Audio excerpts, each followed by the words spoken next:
second meeting now, so Mandy, could you call the roll for the second meeting? DeYoung. Yes. Reindeerhorst. Yes. Butler. Yes. Carlstone. Yes. Hopkins. Yes. Van Stryk. Yes. Can I get approval for the tentative agenda? So moved.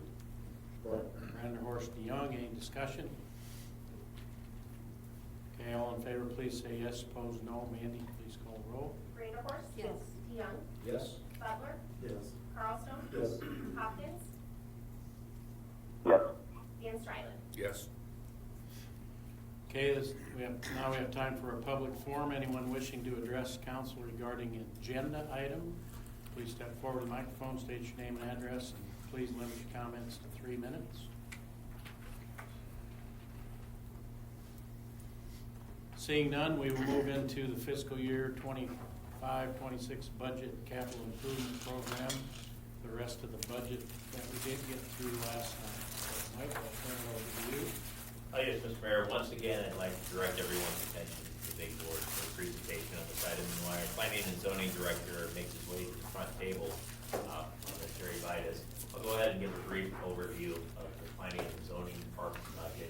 What we're looking at for 2026, total revenues of just a little over $174,000. It is important to note that's about a 16% increase. Included in this budget is proposed 30% increase in development fees that we have. We've done an analysis on those fees. We feel that they're very comparable to both the surrounding area as well as the Des Moines metro area, and very much in line with it. Prior to adoption of the fees, keep in mind anytime we have fee increases in the budget, all we're really approving is budgetary estimates. We're going to hold a separate policy and planning session on that, and I believe that's scheduled for April 1st of this year. So slightly any type of fee increases or the ordinance for the fee increases will be considered subsequently for the formal vote subsequent to April 1st on this as well. As far as expenses, it's very much in line with what we have with other city departments. Again, in smaller departments, total expenditure decreases within the realm or within the range that we view acceptable of around 5% for that. So, Jerry, if you want to go ahead and address your proposed budget. Thank you, Mike. As Michael emphasized, it's really a status quo type budget that flows year from year. No increase in staff, no increase in equipment, no major capital outlays. I would like to definitely thank the police department for the vehicle, as they mentioned last night. They did give us an Explorer. We've had it now going into 2 budget cycles. It was one that came, just as he said, with 165,000 miles on it. It's been in the shop twice, so far so good. We'll probably get another year out of it, and then either potentially down the road have to have a new vehicle, or maybe the next time for the budget we can get one of their nice ones left over again, and we can keep this cycle going. The other aspect is we are moving into the new 215 Main Street, and we did implement what we consider a cost savings measure on that. As Mike explained last night, the IT budget changes out computers. We saved all our old computers, and those computers will be used to fund or to place in the 215 main office building for the customer interaction stations. So there'll be 2 new stations, a conference center and community room, and we already have with the computers we saved from the change out, those 4 computers, which saves well over $10,000 without having to go buy new computers and things like that. So that's all done already. With that, I'm glad I answered any questions. Questions? Jerry? So you set up shop on Main Street? In my mind, I've set up shop. Gotta wait for the remodel. That's what I thought. Didn't think that's what I heard. Okay, thanks, Jerry. Thank you. While our electric director and distribution superintendent, Ms. Rawls, are making their way to the front seat, let's go ahead and talk about the electric utility for the city of Pella. Very important utility for the city of Pella on this, and once again, we refer to the electric utility as far as rates. We made remarkable gains as far as rate competitiveness over the last, I'd say, probably 12 to 13 years with the utility. And once again, just to refresh everyone's memory, the most recent study by the American Public Power Association for electric utility rates, the city of Pella had the 16th lowest rates as far as municipal utilities in the state of Iowa on it. basis, I think we're still gonna gain some market traction on that and improve our position, and that's simply because we have a long-term power supply plan that's just that, a very firm source of power for the community through the year 2057, and that's one of the biggest components of an electric utility. Let's talk a little bit about the budget that we have here. As far as total revenues for the utility, we're just below $23 million as far as total revenues. And as you can see, our biggest number that we have right here when you look at expenditures is power supply with Missouri River Energy Services. It is interesting to note, we want to make sure it's not interesting to note, it's just a fact. Missouri River has forecasted over the next 4 to 5 years that there'll be annual increases on power supply about 5% on an annual basis. According to our projections, when we look at it, is we may need to consider an adjustment to electric rates in the year 27, 28 on this. One of the items that we want to consider when we do this, we're going to be talking this evening on the AMI project that's listed in the capital improvement program, and we just had some initial thoughts on that. Is once the AMI conversion takes place, we go to the new smart meters. Probably the first thing that we would look to do is what's called a cost of service study. And anytime you're looking at rate increases for an electric utility, you always want to make sure that you perform a cost of service study on that. And now what that simply would do is basically align the rates with who is using the power on it. And so it allows for an efficient rate design on this as well. And that's one of the key components that we have with AMI.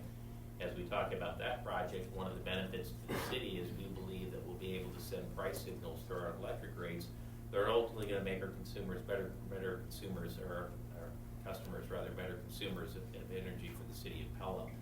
And Nate, correct me if I'm wrong, but when we get to AMI on that, for every megawatt that we're able to shave off our peak demand, the estimated monthly savings on power supply, 50,000. yeah, it's significant for the city of Pella. So on this, that is a very important component of this. But overall, the last thing I want to mention when you look at the electric utility balance, we are drawing down the fund balance here. We're ending up with an ending fund balance of $13.4 million. We do have a separate reserve fund that is a restricted reserve in the case, in the event that we ever not able to pay our bond service payments. We have additional funds that are set aside in the reserves for that as well. Now, as far as the fund balance, what you always want to look at with electric utilities, and what the key item is what's reasonable under the circumstances.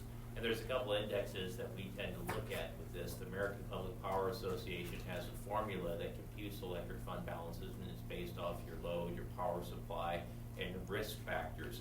We believe that that formula says at a minimum the utility should have $7.3 million in unrestricted reserves. We're at 13.4. The state of Iowa also has formulas for this as well. The minimum amount for the state of Iowa is right around $2.5 million.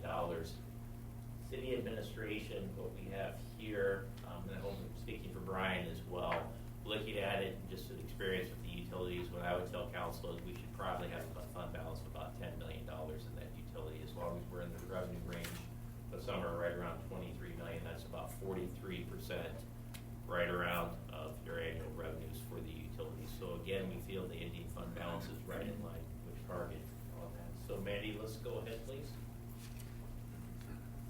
And Nate, I'd like to have you, if you could talk about your operations and also your proposed capital improvements for this. So go right ahead, Nate. Sure. On the operational side of things, I did want to bring to your attention that we are hoping to eliminate 2 positions at the power plant and bring on 1 in the distribution side of things, another lineman, so we have a crew of 7.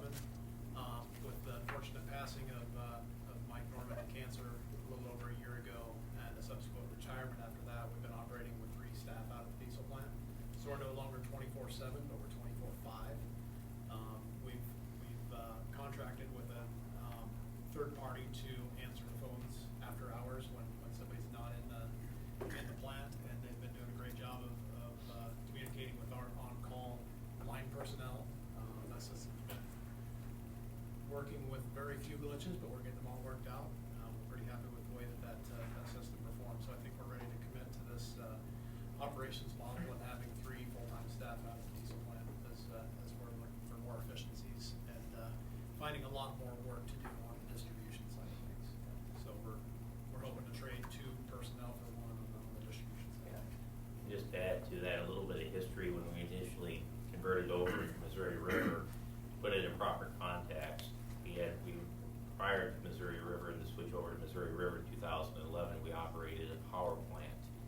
So when we converted over to Missouri River, there was a considerable amount of concern about electric reliability. We made a decision, staff, what we would call an operations desk on a 24-hour basis, 7 days a week.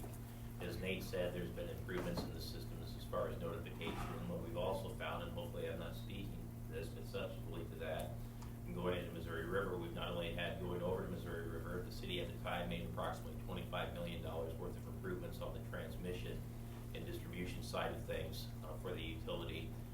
In addition, Missouri River invested approximately $400 million in the right around in the community with the Lake Red Rock hydroelectric project.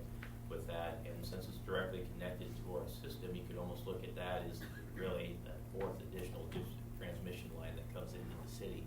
So we feel from the stability of the system, we feel it's improved since 2011. So that is something that's all worth consideration. But looking at when the department proposed this, I think it makes a lot of sense on the operations side to have our linemen trained to be able to run the diesel plant. It makes it multifunction. I think it's a good use of resources as well. So Nate, yesterday I drove over the dam with somebody and they asked me how much that plant's been running. I know we've had low water levels. Or is that working or? Yeah, last summer, spring into summer, and even well into fall, it was running, and there were several months where they were covering the city's entire load and then some. So we were actually pushing more power, more kilowatt hours out on the system. So the neighboring communities like Monroe, Prairie City, Oskaloosa, they were even receiving some of the benefits from that, from the flow out of the hydro plant. Of course, there's times when it's not as rainy and when the lake's frozen like over the winter. But since the snow melt we've had and then some of the rains we had a few weeks ago here, they've been running 25 to 15 megawatts. Starting to trickle down just a little bit since it's a little bit drier. But in comparison, our city, we usually wake up at about 25 megawatts when all the factories are running up at full steam. So the hydro plant has been covering a pretty significant amount of our load and helping keep the transmission up here pretty stable in our community.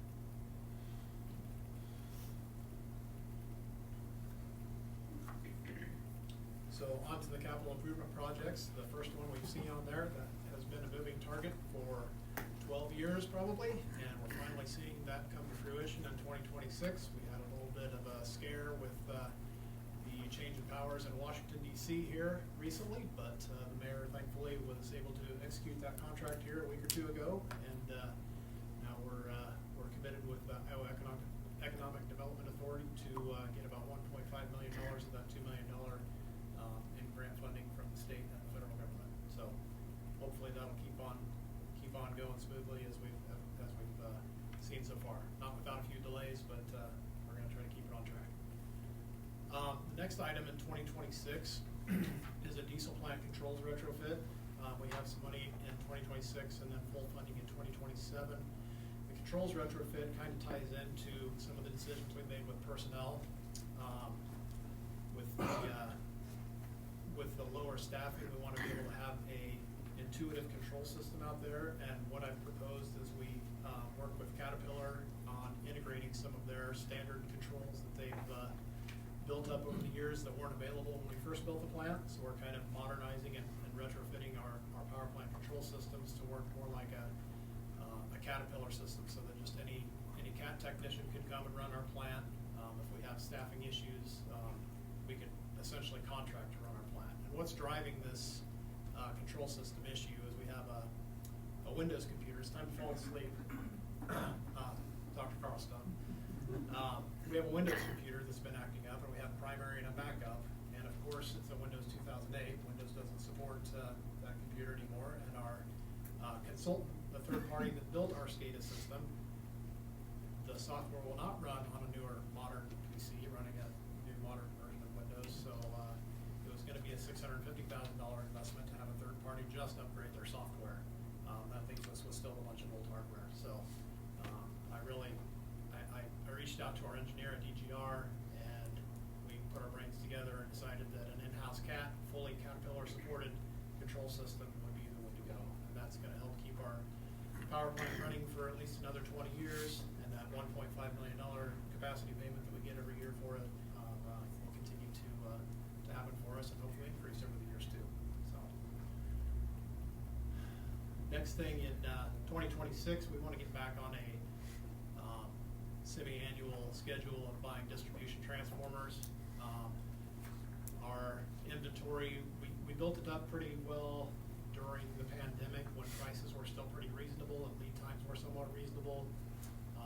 Subsequent to the pandemic, we had a lot of supply chain issues, and it became years lead times to get transformers, and the price of a transformer has quadrupled or quintupled in price since then. So we just want to get back on a regular schedule of getting those little green pad mount transformers that go in your neighborhoods and the big ones that go on your commercial and industrial buildings back in stock as Pella continues to grow. Next item is the meter test bench in 2026. I'll go ahead and let Luke discuss that a little bit. So our current meter test bench that we utilize throughout the year doing service orders for City Hall for customers wanting their meter to be tested, or when we test our meters citywide, 10 years for residential, 4 years, 3 years for commercial, is currently a 2001 model. It is no longer supported by the manufacturer. We have done many repairs to it over the year. It's been sent in to be recalibrated several times, and no one is offering service to that piece of equipment anymore. So that budget item is to replace that with a modern piece of equipment that functions all the time for us. And we should mention that it's a requirement by the state of Iowa to have your revenue meters tested. Anything that's making money for the city, we need to make sure that those things are accurate. So this is what keeps us in compliance with that. And then the next item is sewer treatment lift station transformers. Luke has some information on. Oh, I'm sorry. SCADA replacement is actually the next item. We've been bumping our SCADA server replacements for several years. We've had other priorities that have come up, such as GIS servers and other needs that the electric and fiber utilities have had. So a lot of those SCADA replacement budget items have gone toward other IT related things. It's about time we do a full SCADA replacement. This is a full system replacement. And SCADA is your system control and data acquisition. It's computer screens that show our entire distribution and generation system on a computer screen, and we can see the visibility of all of the power, the watts, the bars, the amps, and everything all over our entire system at one screen without having to wander over to a substation to see what's going on. It also helps us with our system restoration and monitoring and all that good stuff. And then the next item is the sewer treatment lift station transformers. So sewer treatment lift station transformers, we have 3 locations that has some very old primary or old school transformers from approximately the 80s. A lot of these are in pretty bad shape.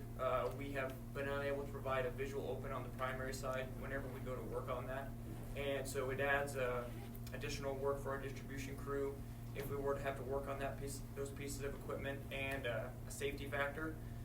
So what that line item is for replacing the distribution transformers and adding new basements and doing necessary conductor upgrades so that we can provide safe, reliable power to the lift stations.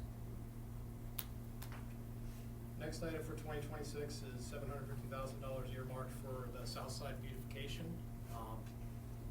Mandy, I believe that's the next slide. There we go. South side beautification project is, some of you may or may not be aware, the old power plant site is being turned into a very beautiful park. I think it's called the Barber Park, and the transmission lines on that site is desirable to put those underground. So that line item is to pay for the undergrounding of that transmission line, and it's just going to be between those 2 substations that are pretty close to each other physically there.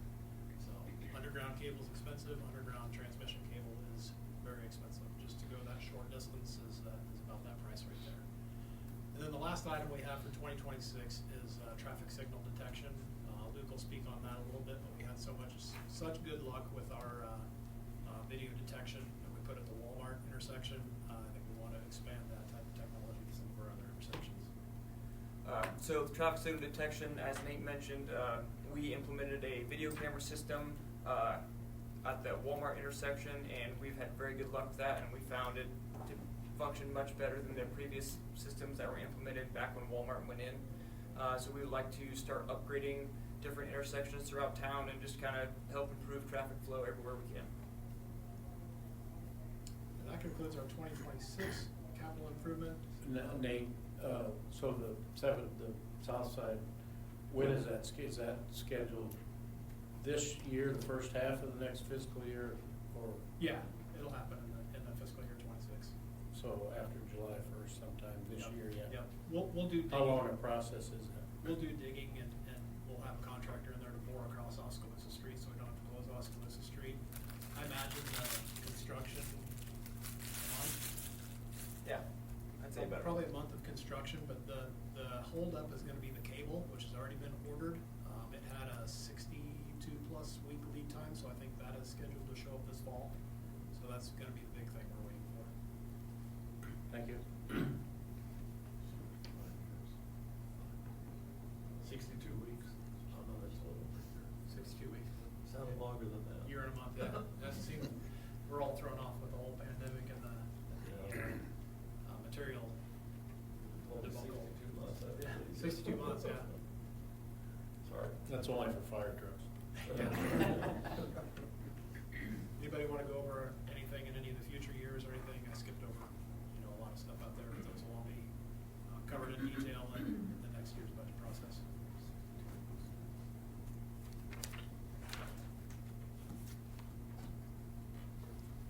Thank you much. Thank you. Thank you.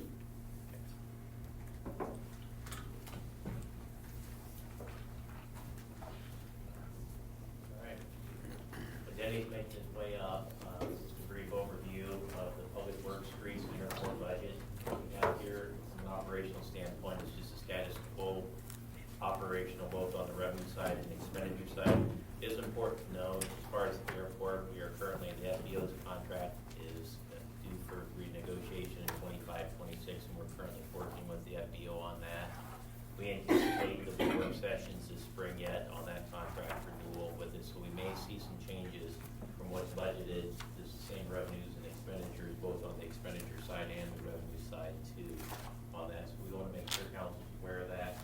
From an operational standpoint, the rest of Public Works is very much status quo. And Mayor, I'd like to also take an opportunity, as most of you know, Mr. Denny Byard will be retiring this spring on it. It's a big loss for the City of Pella. Denny's done just a tremendous job for the city, and I'd like to thank him for his efforts. So,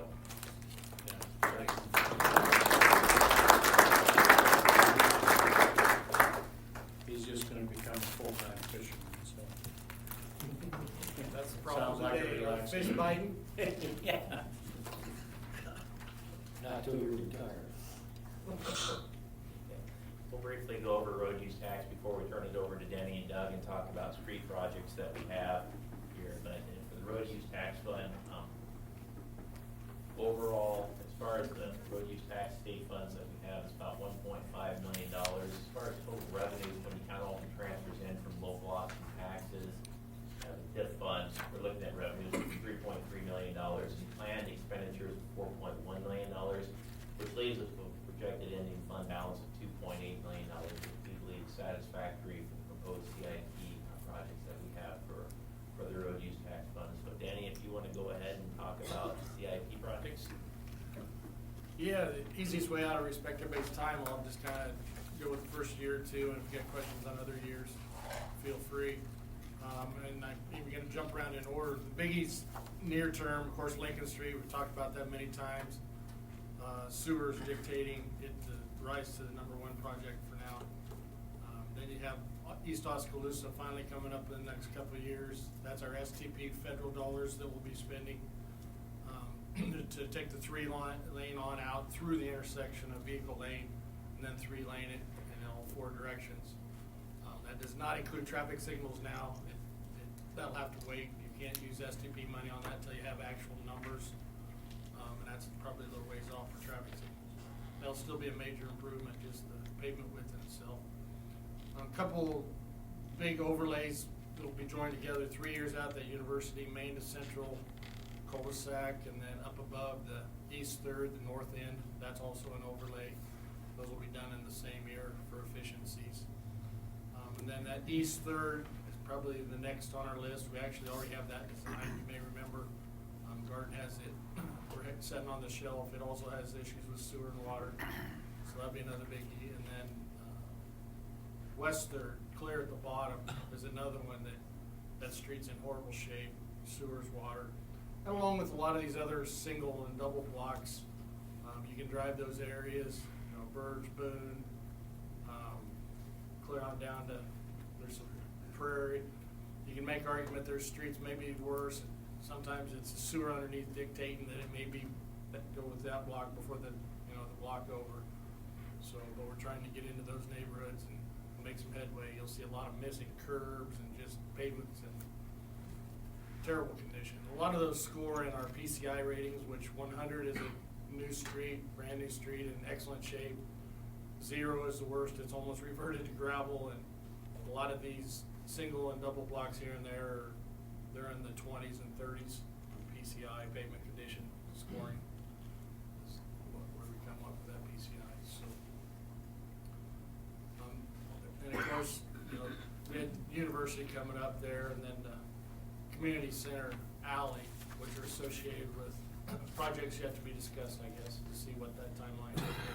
The hope is university will be, it's already designed, 99% done, ready to do a bid letting next winter sometime for spring of 26 construction starts. So, yeah, Mandy, go ahead and go on to, we can always go back. Somewhere there was equipment. It was above it. There it is.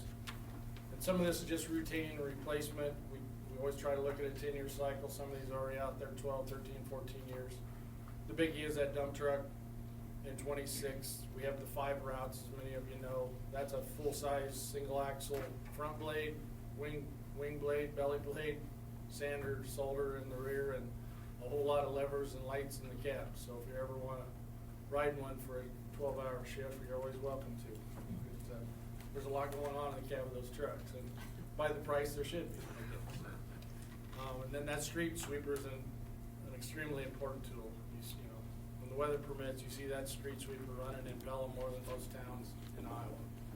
This time of year, we're trying to get the sand and salt off the street to keep it out of the storm sewer, and in the fall, we're trying to keep the leaves from driving everybody crazy. So that's kind of, so if anybody's got any questions, you know, feel free to ask them, I guess, on the streets. But the ranking, we always have reasons behind the scenes. If somebody always wants to dig into that, we have maps with lots of numbers and scoring. And SERPTA staff, our MPO staff at SERPTA, has been supposed to revise our report. Sooner or later, you will get a booklet of a report from an entire third party, none of us, scoring all of our streets again and telling us their thoughts on replacement, repairs, and this and that. It's a great tool. It's not the perfect tool either. It's but at some point they've owed us that since the end of COVID, and we have yet to get it revised. I know I promised a couple of you that, and unfortunately we still don't have that revised. Guess any questions on streets? Operationally, we're trying to hold the line. What do y'all do with the, those big pieces of equipment that we have currently? Are they gonna trade it in? I imagine you run them until they stop. They getting into Both the sweeper and the dump truck will both be a trade-in factor. Okay. Those have been looked at by our other suppliers, and they drastically decline when they start getting a lot of hours on them, and the rust is our biggest problem. Front ends, brakes. These trucks are running in that slop all the time, so it really gets after some of those things. But yes, every one of those get traded in. Sold is our friend during the snowstorm, and when we're trying to drive the street up, but then it's our enemy on equipment. So these dollars with estimated trades, or is this the full price? And These are about full price. You're going to see trades that are in the 10 to 15 to 18,000 we're hoping for. And that's how bad they depreciate. A couple of years back, we were really surprised on our end-loader trade. I forget the exact numbers, but it was amazing. But they had farmers ready to purchase it immediately. So sometimes, if the right people are out there, and we'll talk about another piece of equipment here in a little bit that may end up that way. Different department. And as far as the pickups and the tonners and all that, we pretty much run them into the ground. We offer them to other departments, but they very seldom anymore take them. Except Doy. Doy will take anything. Doy was just And not complain. Doy was just bragging last night about the nice truck he got from you. So. You know, and it had a lot of rust on it, but he puts all those stickers on them and makes them look pretty good. Awesome.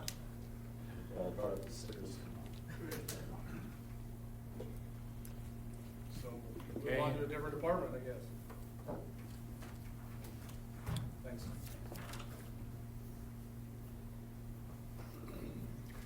Airport, CIP. Here again, we actually, there's the inloader we're talking about. We'll actually be applying for, there's some new federal dollars on the aviation side. I forget the name of that. I believe that's the funds we're gonna use on that one. Another purchase, a 60-inch riding mower. That's kind of the in-between, cleanup mower, just short of a push mower. Of course, the airport layout plan, you've heard us talk about that a lot. It's actually, the application is setting in Kansas City. Staff owes us the grant is the next step. Once we have the grant in hand, we'll bring that to council along with contract. The FAA has approved HDR as our contractor going forward on the ALP, and both those documents will come back to council for approval to get them going. And then Any estimate on a time on that? Not sure, and we're, you know, I think they've lost some staff down there too. Our staff's changed over. I think the people we've been working with and visited with a little over a month ago are still there, but they told us they'd move along as quickly as they could, so anxiously waiting. Of course, that ALP is 90-10 money.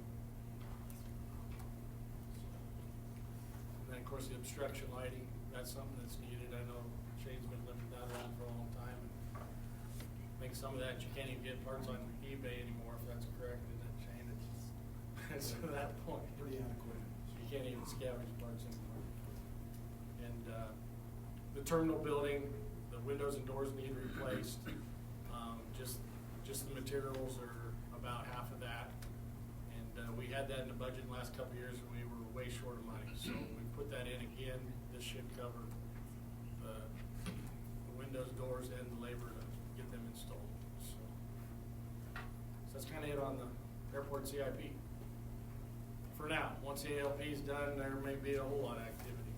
That's estimated to take, well, approximately a year, maybe a little longer, depending on what kind of environmental they make us tack on to the end of it. So, questions on the airport? Shane, is there anything you want to add? Just, you know, the importance of working together with the committee and making educated decisions on these items. We're very far behind. Remember, the regional airport was there to prevent us from having to build a new airport on our current site. So that means that we're going to be building a new airport on our current site in so many ways. So there is a big project coming, a series of big projects. The partnership between the committee, the city, and myself becomes important. So it's not a 5-minute budget discussion. It's a large, how do we run the airport? How do we work together? How do we move forward on an FAA-funded facility? So.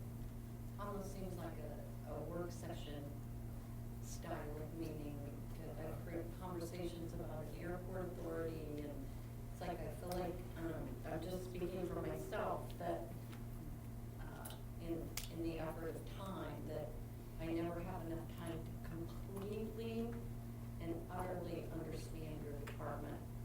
And it's not that I'm neglecting it or think it's unimportant. I just feel like at some point we need to prioritize and take the time to understand it in depth. Yep. I go back to, you know, this is I've been in my position for 26 plus years. Most of the time the regional airport was a thing. As mayors changed, they wanted to be educated. Dobernecker, to his credit, put together a aviation review committee, and people from the committee, myself, people from the community, and you had a group of people that really understood the problem, the process, the pros and cons, and they were able to make recommendations to city council. City council members were on it too, but I really think, in my mind, I really think we're to that point where we need to look at what our responsibilities are to this facility, how we operate it, what everyone's roles are, and how we make good decisions moving forward. We've we've been rearranging the deck chairs on the Titanic Right. with a facility that wasn't gonna stay. And, we need to realize we're saving the Titanic and we need to make it the best we can. Kind of need to relearn how to run an airport. So I think that's a tough job. Everyone here has too much on their plate, so I think we have to put the right group together to do that. Right. I just, I feel like, again, your word illustration of the Titanic is really a good one. And we know how important that the airport is to all of our industry. And that's where I get anxious because I don't want it to be too late. So I feel like at some point, your department needs to trickle to the top of the to-do list. I think everybody feels their department has some urgency. And I think the difference at the airport is mine's more important. No, nobody, just seeing if anybody's listening. I think the ability to tap into state and federal funds at such a high level. State funds at 50% or less, federal funds at typically 10% local match. So I think you have to look at the big picture where you want to go and then tap into that stuff. Every year we wait. For example, this year Newton is building a $1.8 million ramp expansion, which is very necessary for their race weekends. But it's a non-airside parking area that's used 4 weeks a year. Every project for the next 10 years at the Pella Airport will rank higher than that project. Because we weren't ready, that money goes there. And good for Iowa, good for all of that, but I think we really have to make sure that we move the plan as quickly as possible, and we take advantage of those small investments to get huge money. I'm assuming that all of our industries use the airport. That's just my assumption. I think that's a fair assumption. Aviation is one of those.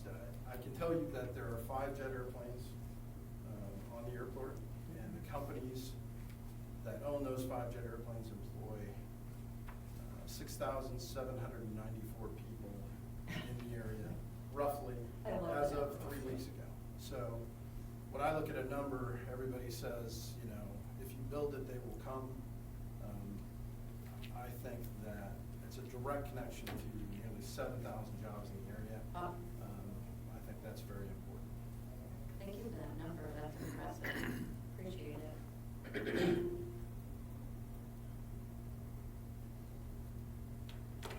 I hope we can work with the airport and get the improvements made in a timely fashion and I'm looking forward to getting that master plan done. I'll be glad when that's at least started. For council's sake, if it comes in a level of urgency, the biggest urgency, it's going to be slower than we want it to.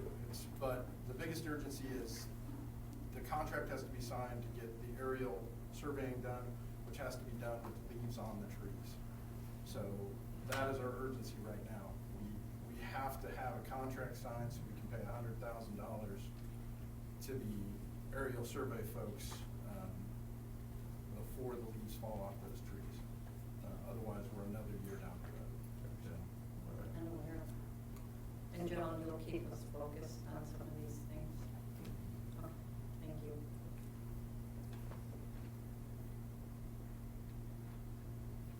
Anything else on the airport, I guess? Now we'll move on to water. All right. Well, let me take a brief shot at this one, Denny, and let's do a brief financial overview of the water utility. And maybe helpful if we move to our financial statement for the utility. 2026 budget includes a 5% increase in water utility rates, and really what this is attributed to is being able to fund an adequate CIP for the utility and maintaining an adequate fund balance as well. When we look at the water utility as far as the total revenues and service charges, right at $3.2 million is what we're forecasting for next year. And again, the 8.2% increase includes that 5% increase over the 25 budget as well. Looking at our ending fund balance, we're right at $834,000. With that, we do have a debt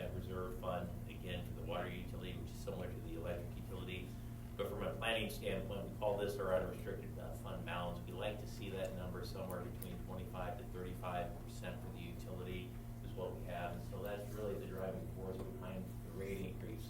Along with this budget, one of the things, and I won't steal Denny and Brent's thunder on this item, we're proposing a facility plan for the water utility, and this is really for two aspects. When we look at being able to meet water demand over the next 20 years, we want to make sure we're always in a position to do this. This is an essential service utility on it. And with that water plan, really, what the driving force behind the water plan is in 2017, when we did our last facility plan, we at the time informed the DNR that we plan to continue to operate the line softening plant, and in a pinch, we could always bring it back online, and we were operating the collector well off the Des Moines River. It's been some time since we've operated either one of those assets for the city, and looking at demand over the next 20 years, we always want to make sure that we're ready for everything. There could be a need to have an additional Jordan well in this community, so that would be our third Jordan well. Anytime you add wells, you always got to look at the treatment side of things too, particularly if you're not capable of bringing the lime softening plant back in a timely fashion. So in my mind, when you're looking at those significant improvements, that spells in the facility plan, and that would be looking at forecasted needs, capital needs of the utility over the next 20 years with that as well. So there very well likely may be an additional water source as well as a treatment option or treatment addition as well. In addition, for next year, we're also proposing for both the water and wastewater utilities potential rate studies that we have with it. And looking at the water utility, we have a uniform block structure for all rate classes in the utility. Looking at the CIP, we may need to start structuring the rates where we factor in probably capacity demands on the system as well, which I'm not stating that, but that is part of the modern cost of service studies. The last one that we did for the water utility was in 2013. And so in my mind, when you're looking at potentially significant additions, both on supply as well as the treatment side of things, you always want to take a look at rates, making sure those are adequate. And when you look at the rates, similar to the electric utility, we want to match up who's actually using the water and what they're paying for, and more importantly, the demand on the system as well. So that's all included in the 2026 budget, and I'd like to have Denny and Brent go ahead and start with the CIP. Yeah, looking at the list, a lot of that up top in the first year or two is fairly routine. I'll go back to the 6-inch main here in a little bit. That distribution maintenance, that's when you see our own crews out laying pipe or replacing a hydrant here and there. We can always use more money in that department. We've got a great crew that loves to lay pipe and do that type of thing in-house. So, and then of course the one that it's gonna bug you for the next few years, this lead service line inspection. We still need monies in there to keep searching the unknowns. As you know, we're in the area of 500 and some known lead, and about half of that's still unknown. So our crews, when weather permits, will be back vacuuming holes to try to determine that pipe type. So we'll see if we narrow this 500 down some. And of course, we're still anxiously waiting for the final, I guess, directions from the EPA on how many of those a year we're gonna be expected to actually, what do I wanna say, demand the public repair, because we're being told we're gonna have to repair or replace so many of per year. You know, the one thought was with past administration, they were wanting 10% a year. Well, 400 or 500, that's 50 a year. That's gonna be a full-time job for a couple people just to administer that, let alone the hardship on the individuals. We hope this administration may, one rumor was they may lengthen it some out to more like 15, 20 years, and that I think a lot of the communities are voicing their concerns that it's just too tight. It's the right thing to do, it's just too tight. And for that private residence that has to replace it. Denny and I even heard 30 years on that Yeah. as well. Yeah, too. So Stay tuned on that one. Of course, Mike mentioned the rate study, and on down below us here is that facility plan, which that will dictate what we truly need going into the future. As Mike's mentioned, now that really the water source to feed the lime softening plant has gone away as predicted with the riverbed degrading. It's getting down there to where our rainy well, which is laterals under the river, is so shallow it'll still pump us some water. We send it to Kevin, he irrigates with a little bit once in a while. But the shallow wells, they're all history now. They were down to less than 100 gallons a minute or so, so we've had to send a abandon those, according to the DNR rules. So when you look down about midway, the biggie, I'll brag about stuff currently going on. I know, John, you've been asking questions and maybe know a little more than some. Northway Well's been in town in the last few weeks. We've pulled the equipment out of well number 2, getting ready to put new casing and one of our pumps back in. We've got their borrowed pump, so all that's being cleaned up, and that'll be ready down in a week or 2, yeah, maybe? Next week, probably. And then we'll start flushing the heck out of it. Then the next step will be to clean our current transmission line from there back to town, and then try to start using it and cycle it differently with the new permit we have now to be able to flush, 2 or 3 days, then put it online, whatever that may be. Kind of then, so we can have an engineer analyze what does this pre-filter system look like, and that's clear down there in the middle, that 850. If it's determined here in the next 6 months to a year that, yeah, you really need this pressure sand filter, it's $1 million, that's the most bang for our buck. It takes advantage of the well we already have, by pre-filtering where we've been lacking filter capacity because of this iron that's shown up in this well. And as Mike mentioned, going into the future for future water supply, now that this other water supply has gone away, the shallow wells to feed the RO, therefore we feel it important to put in Jordan well number 3 out there somewhere as a placeholder. Wherever it would be, a couple miles from town, we would need the 16-inch at the top to get that water back to town. And then as far as having more capacity, if the town continues to grow as it is the other RO membrane that's down further at the bottom. So all of those things are tied together with the facility plan will help guide how soon is that needed.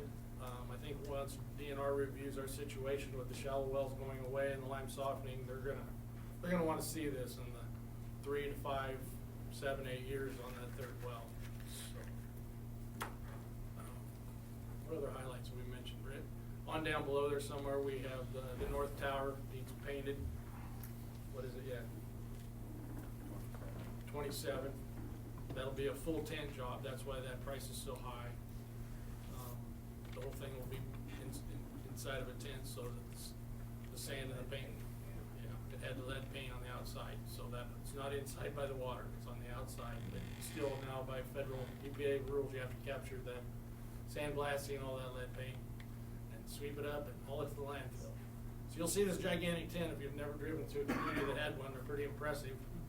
Seen one on a 1,000-gallon tank over in Cedar Rapids a couple years back. That's a big tent. They sleep a lot of people.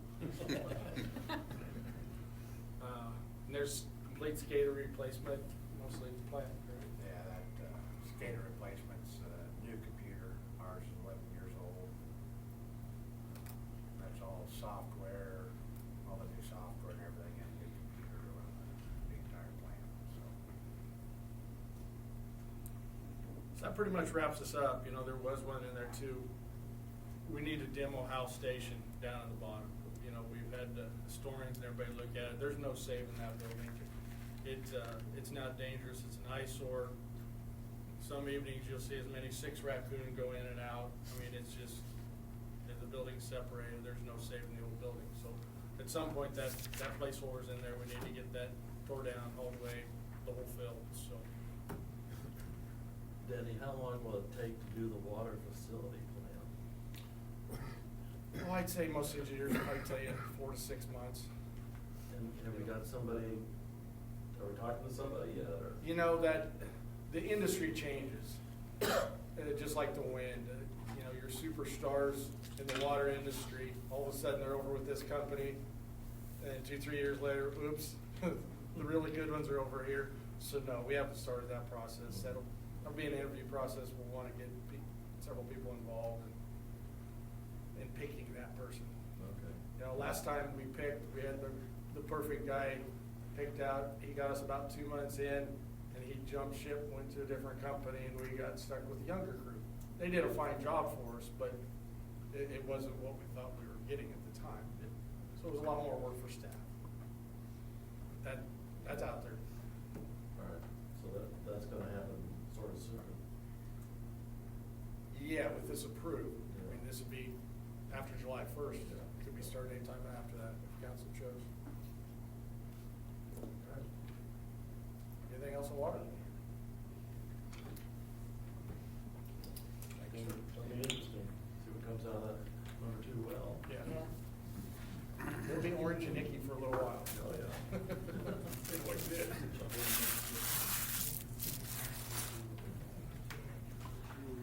Alrighty. While David's taking a seat, let's go ahead and talk about the wastewater utility. Once again, the essential service, very similar to the water utility audit. With the total service charges of $2.8 million. We are proposing a 5% increase in wastewater rates as well. And to be honest, it's driving very similar factors as the water utility is A, to maintain an adequate fund balance that we have, unrestricted fund balance, which should be about 24 to 25% of those service revenues. Second item that we have as far as the rate increase that we have is just the capital improvements. Danny and David are going to be talking about this next year, some collection system improvements that we're going to be doing out there. They're fairly expensive for the city, to the tune of $300,000. Very similar to the water utility, we're also proposing in the capital improvement plan another facility plan for the wastewater utility. This deals with DNR mandates or EPA mandates as far as treatment standards. But anytime you do a facility plan, once again, it's looking out over 20 years. With it, we believe there's going to be some extensive facility improvements that are going to be needed in our wastewater treatment plant, along with our lift station. Just in order so we don't inundate anybody on this as far as the staff is concerned, we have properly manage them. We're going to tee off with the water utility first and then chase it immediately with the wastewater utility. So once again, it's been our experience about 4 to 6 months on those facility plans that we're hoping to get done. So technically, we have the facility plan for the wastewater utility in 26, 27, but we intend to do this ASAP for both utilities. It's just probably unwise to be doing both of them at the same time because there's a lot of work involved in coordination with them. So with that, I'd like to have our staff go ahead and discuss the proposed capital improvements for the wastewater utility. Yeah, here again, mixed through it, there's a few equipment items that are in that 10, 12-year replacement. Digester cleaning, a couple years out, that's a little pricey, it has to get pumped down, and then it's hauled and land applied. The jet vac, that's another extremely, if we were to rate equipment in town, it'd be, our inloader, the street sweeper, the jet vac. The jet vac is when you have sewage in your basement, our city sewer's plugged, and that's the truck that'll rescue you. It's got a lot of, how many years is it now? It's a 2007 model truck. So, yeah, going on 18 years, or right at that. Back to your question on trade-in, that one might be worth $3, and yet it's had so many good parts over the years, somebody might take a good look at it and give us some decent money for it. But as we've been spending 10, 15 or more per year, just hold it together. And if it's in Des Moines for a week and we have a sewer blocked, you can see the problem. We have to make a phone call to another vendor to get their truck in town. So it's an extremely important vehicle for us. And the prices have just gotten outrageous. There was a time Vermeer's looking at building one. They don't have the equivalent to this yet, but I think they're still working on it. So that might be something bought locally someday. Lift station improvements, some of those we're afraid they can't wait till the big stuff, as you see coming up down below with the facility plan, the nutrient reduction stuff. So we've shown them separately for now. Manhole rehab, that's just routine every other year. We do a lot of that in town, trying to keep up. And there's that rate study that Mike's talked about. But back to that nutrient reduction, there's that facility plan. We're now pretty much locked in with DNR. We've told them we'd do it around 30, 31 year time frame. Correct.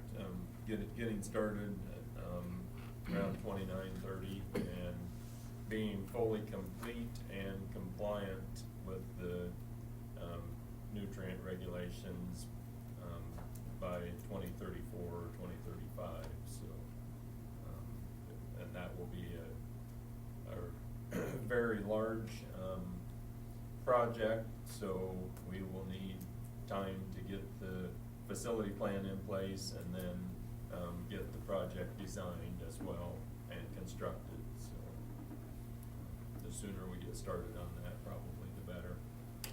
And I don't know, maybe Mike mentioned it, that what the facility plan also does, it's a set of rules and guidelines. When we come up with this report by DNR, through DNR, it allows us to borrow the SRF money that we talk about every now and then, the low interest money on 20-year loans. I don't know if we mentioned that tonight. So that's why the facility plan's required to borrow SRF money at the lower interest rates. So that's why those are so important. But during that nutrient reduction, to meet some of those new parameters on your effluent, we'll be able to throw in other plant improvements on some of the stuff that's 30, 35, actually going on 40. Well, makes me feel bad, as everyone was built. Right. Going close to 45 years now. You didn't have to say that. And anyway, that's a big project out there, and but finally they're gonna hold our feet to the fire, and it's mentioned in our permit now. So other than, I assume all the funding is on us. There's lower interest rate debt, but there's no grants or anything. No, not at this time. Not like there was in the early 80s. There was a lot of 80-20 money. And that's how Pella got the pump stations we have and the plant that we're now working at rehabbing. That was 80-20 money in the early 80s. And a lot of Iowa got into that money. I think Pella shared that time was, I don't know, 16, 18 million. I forgot what it was in the records. But yeah, unfortunately, that kind of money's not around nowadays. Maybe it'll come back. Then Mike kind of mentioned that sewer lining of 300,000. We try to do that 250 is what we've been on a schedule every other year. I mean, we have a list that it just goes on and on and on of candidates. Where as we do our 10-year cleaning and televising program, of course, we're taking videos of those sewers after they're cleaned, and you're looking at cracks and failures. And when you start seeing double cracks on the top coming down or pieces missing, and or extreme amounts of tree roots getting into the system, then it's time, you know, you either got to, some of those, they fail the test, they need reconstructed. But this particular reason we need so much next year in 26, there's a particular, it's 24 inch, I believe. Correct. Just north of Vermeer Road. It's one of the oldest trunks in town. And those have been around for a long time. It used to runs north of the old sewer treatment plant off the end of Jefferson. And that's one of our older lines, which we decided 70, 80, maybe older. It's old. It is It's old. 24-inch clay. Yeah, 24-inch clay. So it's worthy of saving, but it was just full of tree roots, and they barely got through it. What gets tough with the old clay pipe, it's not, some of the other pipes you can use a chain cutter, and you just can't do that with clay. It break the pipe up that much more, so. I don't know, what did we, 1,000 feet, you think? A short 1,000 feet of that 24-inch, and then we've got a couple other segments of smaller pipe as well that would be part of that 300. And in those 250s every other year, we've been doing a lot of 8 and 10 inch in town, under streets. Those that are a good candidate. I mean, think of the cost savings. It's like $15 per 100 compared to total reconstruction. We have to take the street off the top, and everything new has to go back in. But you can't always do it. I mean, the services are still the weak link. You can line services now, but the weak link is where that Y's at. We've looked at a program, they'll kind of line the first 2 feet, but somewhere there you always have a joint that's going to start probably causing a sinkhole. So it's not a perfect science, but lining is a great tool. Yeah, same way with that roof replacement. If that can be pushed into the bigger project in 29 or 30, great. I think it'll probably end up identified in the facility plan if it's ahead of that. So, it may qualify for SRF money on its own too, but. What else we got? Just of it, I think. I think we've covered everything unless somebody's got some questions. I just have a quick question about that jetpack truck. Yeah. Are you comfortable waiting that long? At that price tag, we probably have to be, worst case, we could get one in there and rent it. Oh, okay. That's Okay. not always cost effective. Yeah. They're out there. Yeah. The people will be, the vendors.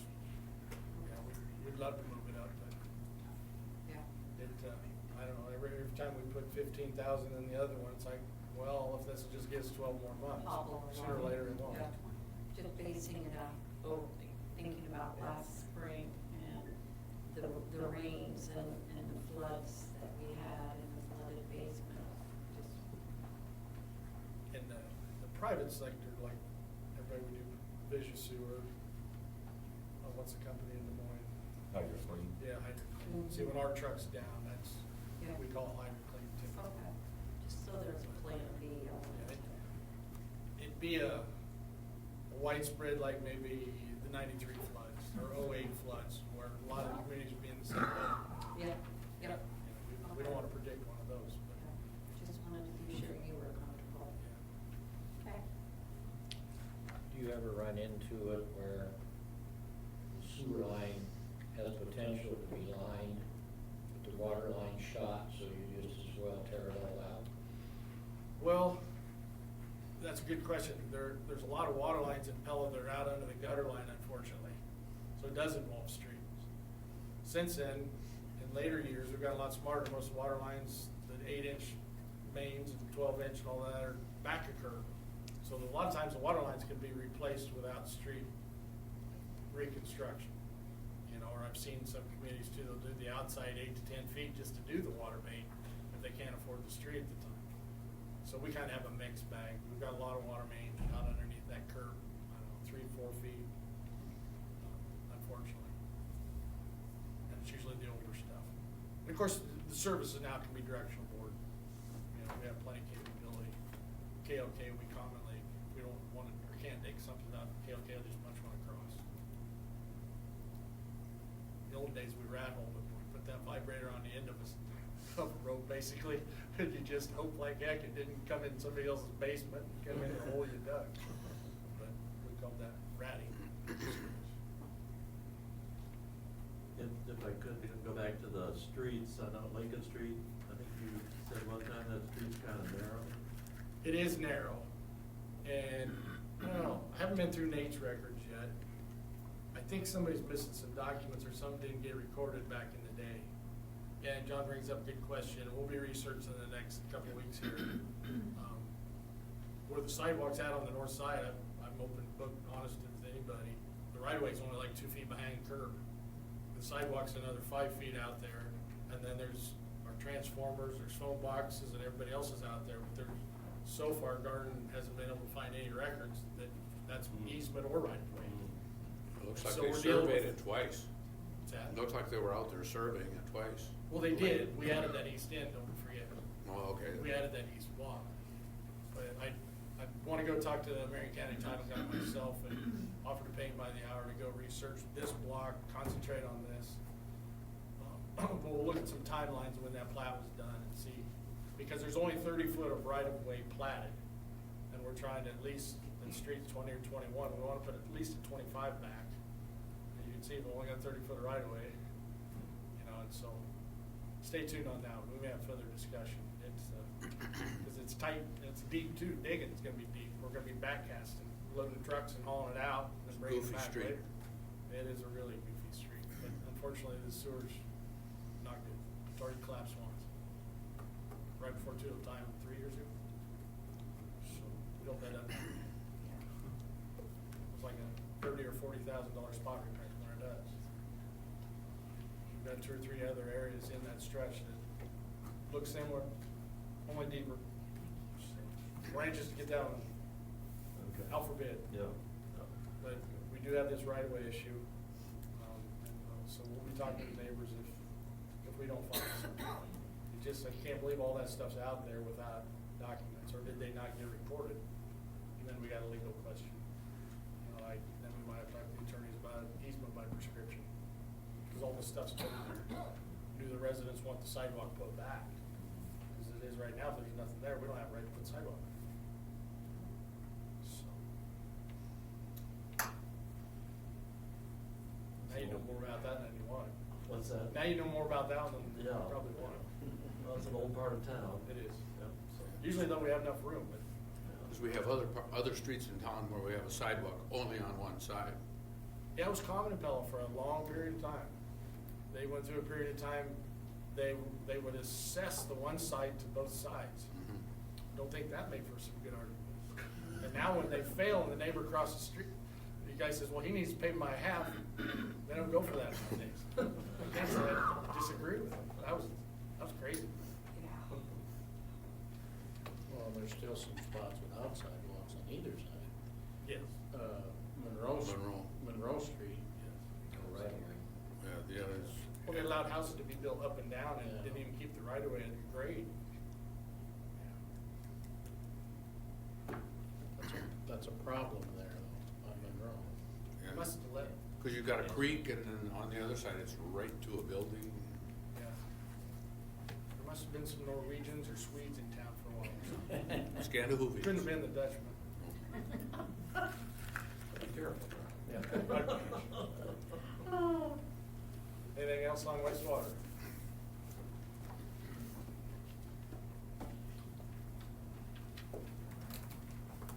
Thanks, Danny. Happy retirement. Hey, thanks. You will be missed.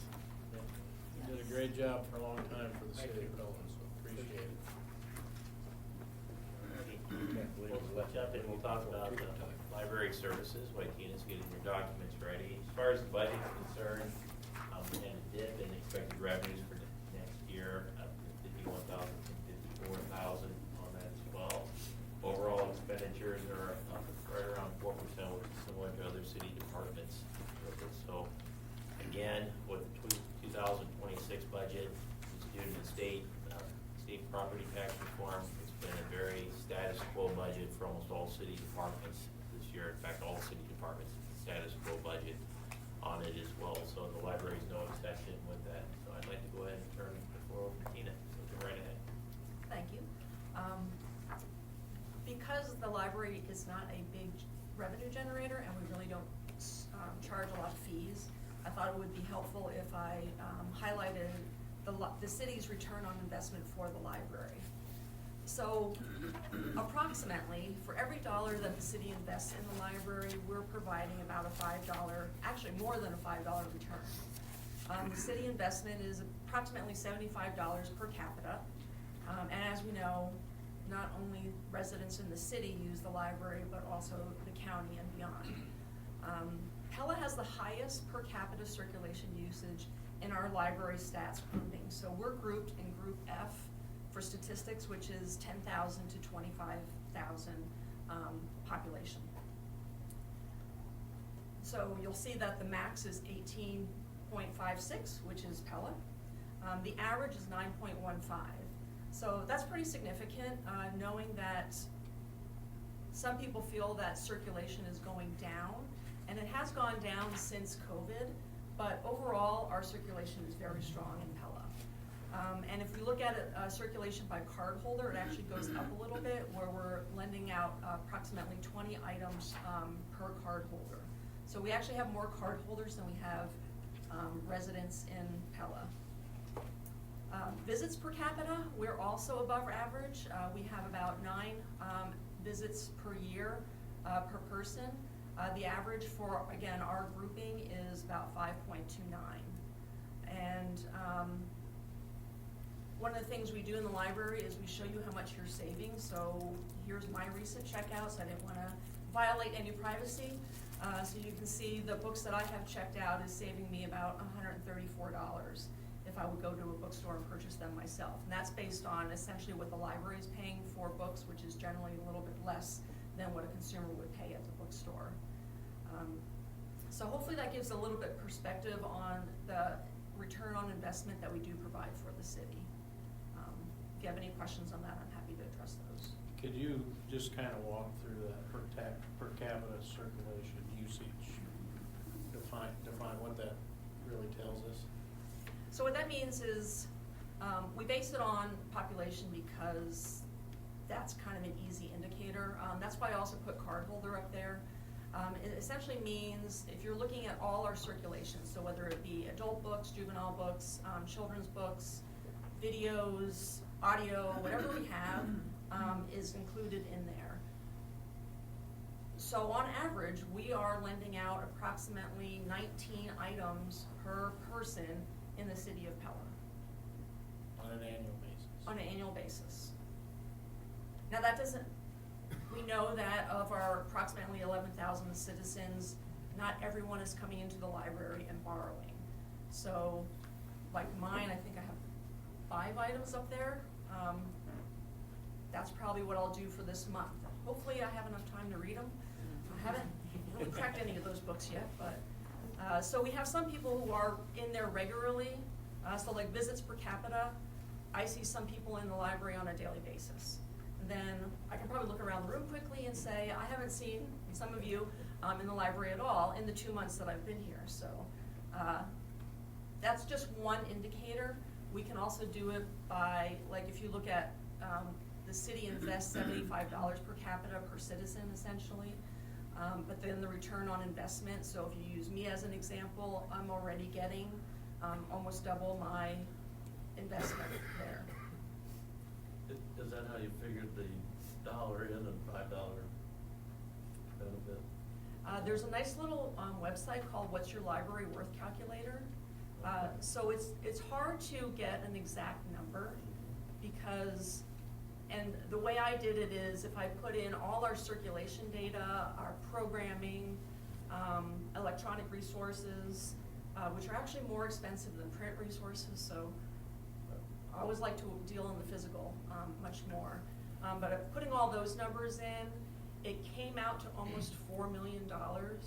And that doesn't account for things like visits. So we have a high number of people visiting the library.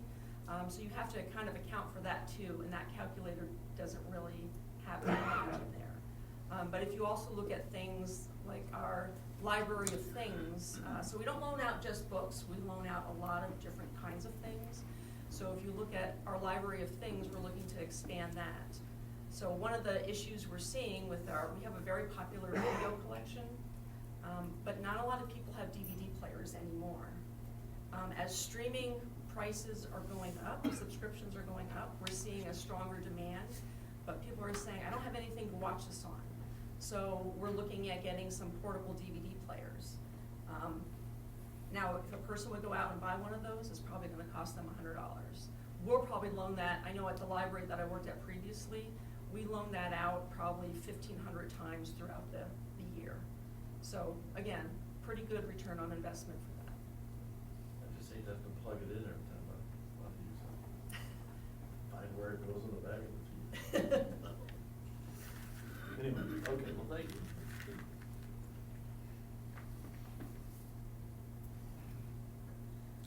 And then for our capital improvement projects, I'm a little jealous because we don't have any fancy vehicles on ours. We do have a book bike. That doesn't cost as much as some of the other equipment. But some of the work that we have coming up is, I'll just go down the list since we have a pretty short list. But in 2028, we have acoustic treatment. If you have visited the library, you notice that the children, when they're in there playing, that noise carries throughout. Or if you're at the desk and you're asking a question, people on the other side of the building can hear it. So we're looking to put some acoustic treatment in there to kind of dampen that noise a little bit and make it a more welcoming place. We're also looking for, in 2028, to do a bathroom conversion. And again, this was before my time, but previously it was a family unisex restroom, and they converted it into a quiet room and a nursing station for mothers. That has not gotten as much usage as I guess it was when it was converted. So we're looking to convert it back to an ADA unisex restroom again, because we just have a strong need for that when people have, especially if you're there with your partner and your partner is of an opposite sex and they need assistance, we don't have a restroom facility that accommodates them, so we want to convert that back. In 2027, we're looking at doing a chair replacement. So again, a library is a strong place for community and connection. Some of the chairs that we have in there are from the original library build, which is now, this is our 25-year anniversary. So some of those chairs are not as comfortable as they should be, so we're looking to replace those. Then for this coming fiscal year, JT Corner HVAC upgrade. You may be wondering, well, didn't we just do something with isn't something happening with the HVAC this year? That particular room doesn't have venting going to that room. So in the summer, it gets very warm, and in the winter, it gets very cool. I was just in there today, it was probably about 55 degrees. So about the same temperature as it is outside. So this is looking to put kind of a separate unit in for that space itself because there's no venting going to that room. And then the roof too is also 25 years old, so it's due for replacement. It's in fairly good condition, but we probably don't want to mess around with it too much longer before we might see some leaks or other problems with the roof. And then technology upgrades. This is one area that we do lag. We have 9 very old public-facing computers, and they get high usage. On average, libraries our size have 15 to 16 public-facing computers. So we're looking to replace those out, and that's why we have it on a more regular cycle so that we can make that service more readily available. Any questions on our capital improvement projects? Those computers tie into a central processor, so they're not standalone computers.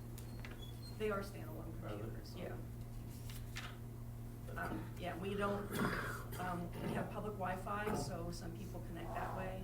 We, some of this technology is also things like, one of our popular loans are mobile hotspots, so that if you're traveling, you can take a Wi-Fi device with you and connect that way. But these are computers that are not tied into a central computer. I would add one thing on the HVAC, since you brought that up. Beaster and Kim is working on wrapping up plans and specs. I figured out a way to do it in a couple, 2 or 3 different phases to make it all work and all brand new and all new to Freon, because the EPA, the new federal building code is changing, and it was going to cost $750,000. We said there's got to be a better way. B&K found a better way to phase it in and change out the control equipment, the stuff we think that's been shutting us down in the 230, 240 range. So they're wrapping up those plans and specs. We'll go out to bid soon, so that hopefully in May when we turn the switch, we'll have air conditioning. We didn't want to tell her that too soon early on and her start here at Pella, but she may or may not have air conditioning as we speak. So, but it's underway. The good news is the system is working right now and could probably have a couple more years, but we don't want to take the chance that we lose it completely and then have to do the expensive swap out. And I also know that, correct me if I'm wrong, the original system was put in place to be future looking because we actually have the capability of having an elevator, and there was talk of having a second floor as well. So the current air conditioning system we have is actually more than we need, but when it was put in place, it was with the intention that the library itself was going to expand.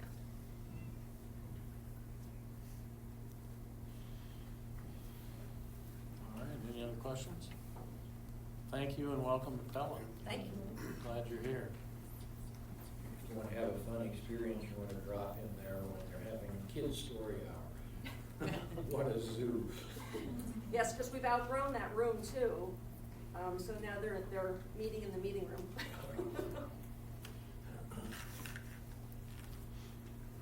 Okay. Last department of the night, I'd like to ask our staff to come up to the front, please. Community Services Department, overall, when we talk about the budget, as far as expenditures, it's very similar to all city departments. This budget was based on maintaining status quo, existing service levels. You can see that's reflected in our expenditures that we have for the department. It is important to know you may be wondering about the revenue increase. Really what that's attributed to is the success story that we've had at the Boss Lawn and golf course. Credit to Kevin and his staff at the golf course made a heck of a turnaround. Kevin and I were talking about this today, and I believe when we look at the budget year from last year, we increased rounds about 30% for the golf course.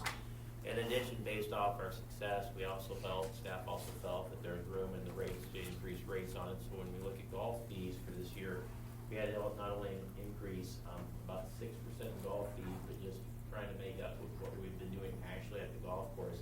If you looked at the increase from the round, pounds, that is the driving force for the year, 18% increase for the department from as far as total revenues, and it's attributed to the Boss Lawn and Golf Course. So, well, let's go ahead and we'll start off with, looks like Alex is first up. Alex, if you could please welcome council for your capital improvement program for the Aquatic Center. Yeah, we have a lot of projects up next year. Most of them are maintenance projects for the outdoor pool. That facility is starting to show its age, and there's a lot of things that need to be done, just yearly fixes, replacing motors. Our pump house building got a large crack in it over the last summer, so that's something that needs to be addressed as the building is, we think, sinking slightly. So that needs to be fixed, as well as some roof replacements, replacements of the sand filter. We're gonna be sandblasting and painting the Adventure River. The main pool is getting done this year, and then the body slides are up for painting and fixing. All the slides are on about a 5-year maintenance program where we have companies come in and they repaint them, make sure they're safe, and fix the steps and everything to them.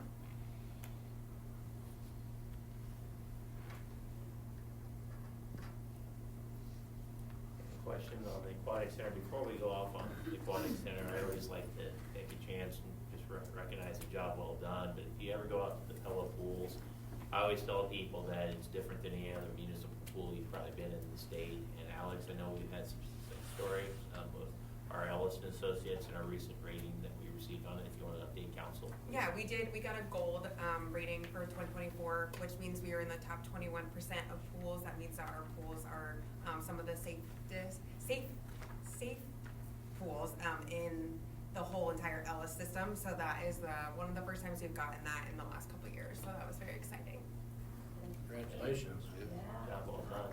And Alex, when we talk about Ellis, one of the things, I probably get this wrong, but the whole, if you look at the lifeguards are always constantly scanning the water, but the intent of that is to be able to recognize and leave the victim in distress in 10 seconds and get in the water, get them out within 20, correct? Correct, yep, it's called the 10-20 protection standard, so that's what our guards are really looking for. So being able to start doing care in that 30 seconds has proven to be a big help when if someone does have a drowning incident or a medical emergency in the water. How's the summertime staffing? Yep, we're looking good. Yep, we're looking good. We have a lot of people returning, which is helpful. And then we've been getting a lot of applications, and I've been training since January. So we do about 2 trainings a month, and we'll do that through May. So last year, for the first time since I've been here, we actually stopped hiring in May, and I would like to do that again because the summer is very busy. So that was very nice to just be done. So.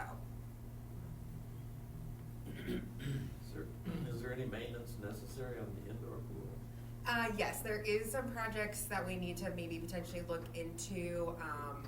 We haven't had a large issue with the indoor since 2020 when we had something wrong with the basin.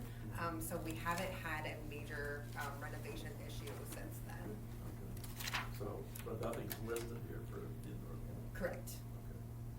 Yeah, part of that issue too is just the method on that is when we look at the indoor pool, Alex, I also think that there is potentially some repairs out there. What we're looking at is council's process of considering an indoor recreation center, which currently has 2 pools with it as well. And so when council looks at it, there may be some information as far as potential repairs if we decide to maintain the current facility. So that's something that we may be potentially talking about in April as well. But as far as the budget itself, we don't have repairs or proposed capital improvements for the indoor pool because we are considering the rec center. Yeah, did our revenue increase or decrease 24 to 25 with our full staff? When we got to go last time, it seemed busy. You happen to know if we were increasing or decreasing last year? I don't. I know that number is with the golf course and everything in there. Yeah. I'd have to look that up for sure. As far as aquatics, Brian, correct me if I'm wrong, when we look at the year-to-date numbers, which off our financial statements, year-to-date for pool revenues, and maybe Vivian has that as well, but we're up as far as comparable year-to-date, the last I checked on as far as pool revenues from fiscal year to fiscal needed it, we were short-staffed, and I think another year of fully staffed will help as well. Yeah, and we did open again last year on Sundays, which was helpful with some of that. And we had good weather last Yep. summer overall, so that's a big factor in revenue. So if we can be open, we hope to be open. And I want to point out one thing too, and this involves both Chandler and Alex too. We are still chasing a water leak at the river as well. And we have, I'd say, probably some exploratory funds in the budget for $10,000, but that number may need to be adjusted once we identify the repair of the source of the leak as well. So that's actively going on right now, but it is included at this time just to define the leak and hopefully identify that. But that number may need to be adjusted once we find it. So.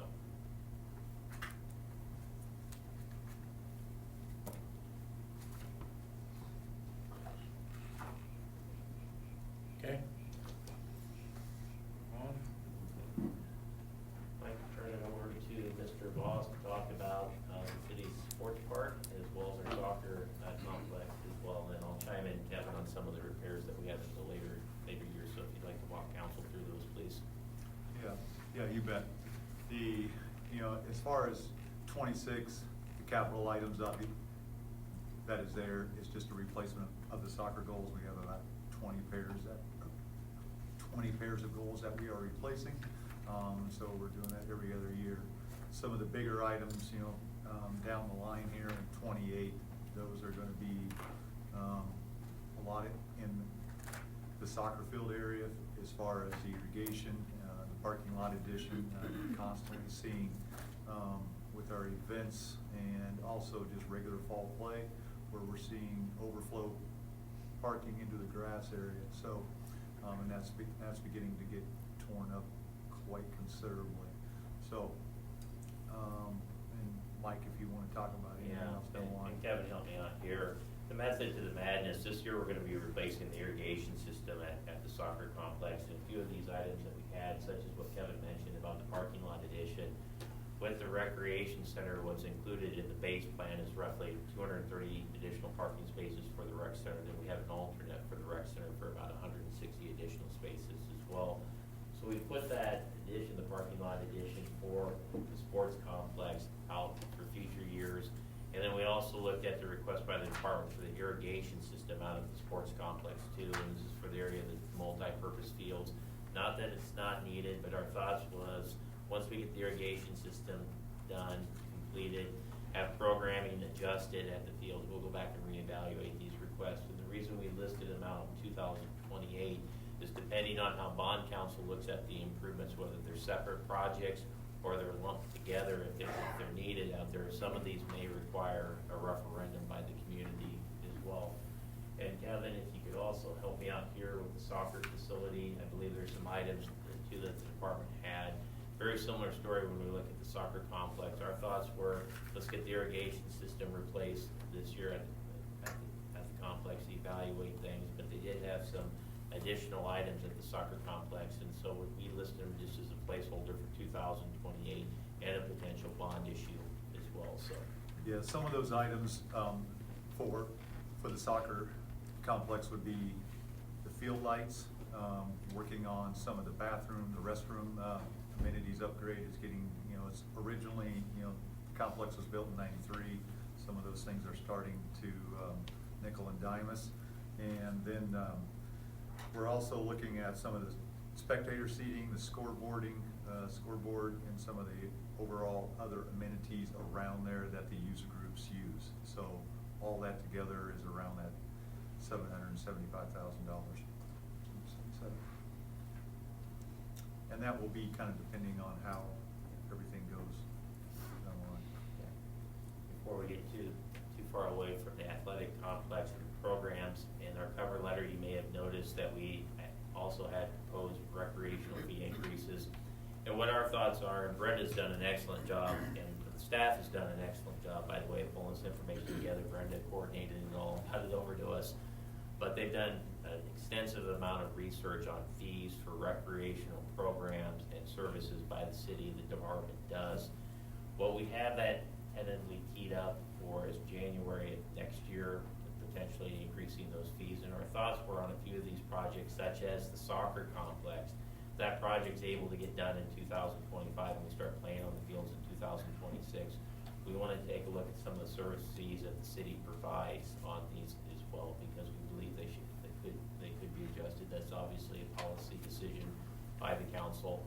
And our other thoughts were is looking at some of the other projects that we're going to be talking about here shortly, such as the community center. On a few of these projects, once those projects are completed, we just want to make the council aware that we're also going to be reviewing the fees for those services as well. So they will need to be adjusted, but as far as any type of adjustment for recreational fees, we don't have anything planned in this budget, and the reason for that is because we're making improvements to the system. And before we talk about fee increases, we want to make sure those improvements are completed and people are actually playing and using the new facilities.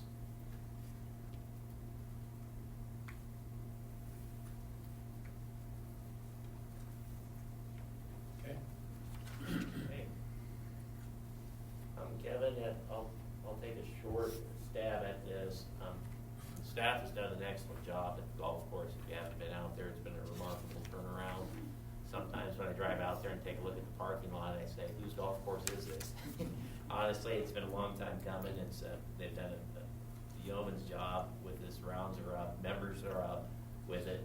But the golf course itself does need some improvements, both on the turf side of things, the course, the irrigation system. There's some building improvements out there. And instead of dealing these on a piecemeal basis, what we've done and what we're strategizing is we made a remarkable turnaround. We think we're going to continue to make traction financially for the course. We have two of these things are lumped out here in the year 2028. And this deals with bond council as well, and depending on how they look at these improvements, whether they consider them one improvement or multiple improvements. And I know that sounds ridiculous, but sometimes from bond council standpoint, they could look at a series of projects and lump them together. Those projects suddenly require a referendum in the community. And so what the thoughts are is with the facility is play, to get the usage up on the play, continue to make traction on that, make it more financially stable, successful for the city of Pella. But in 2008, when you look at some of these numbers and improvements, there may need to be a referendum in the community, not only to support the golf course, but potentially the soccer complex as well. So that's still a work in process. We've got a few years on this, but Kevin, I would appreciate just if you could share your insights on some of the things you feel are necessary improvements at the Boss Lawn and golf course. Yeah, you bet. Thanks, Mike. Yeah, since just a little bit, Mike was talking about how, since the city has taken over full operationals in 2023, there was a subsidy of little under $380,000. Now we're down to, last fiscal year, we were at $174,000. This year, I'm looking at, this goes according to rounds, weather, events, everything goes together, trying to get it down to that 100,000. We're starting to get, we did some rapid growth. Staff has done amazing job. Matt and John in the clubhouse, Alex on the ground, and their crew. It was a faster turnaround than what we actually thought. We have great support from the community.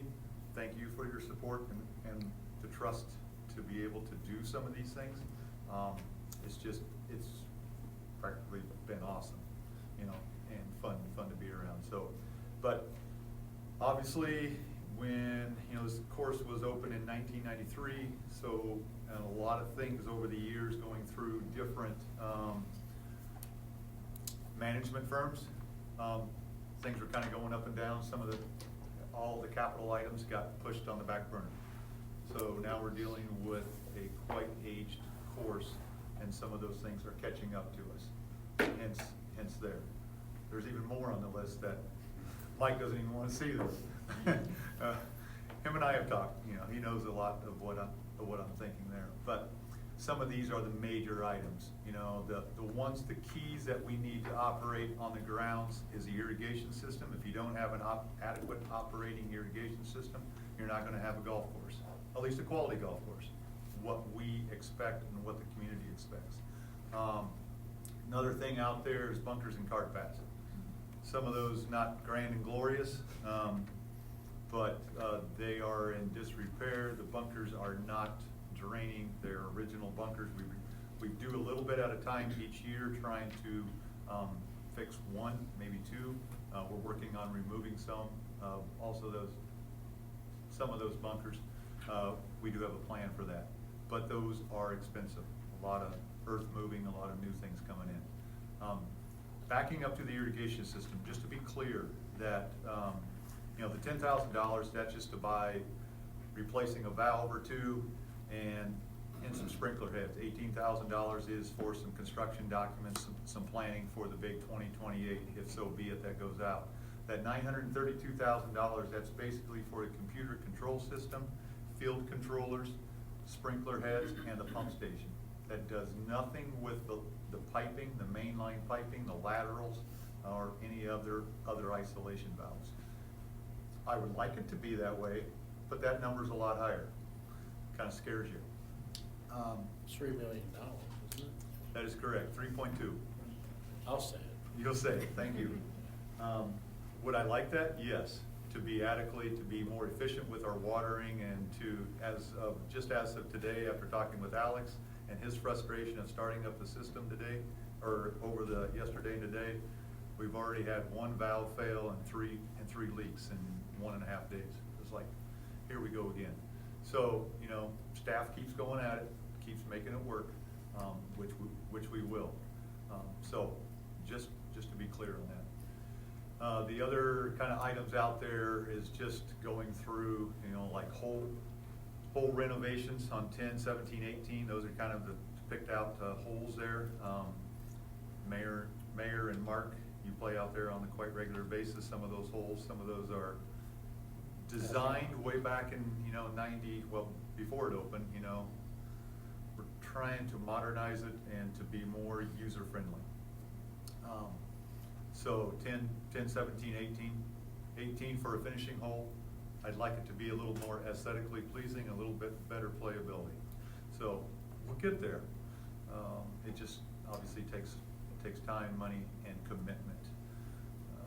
So I could go on for a lot more there. I mean, we got the pro shop up there, the clubhouse, the kitchen upgrades. That is for a total roof, the siding, the windows, doors, and the coolers and the freezer that we use for our food and beverage operations.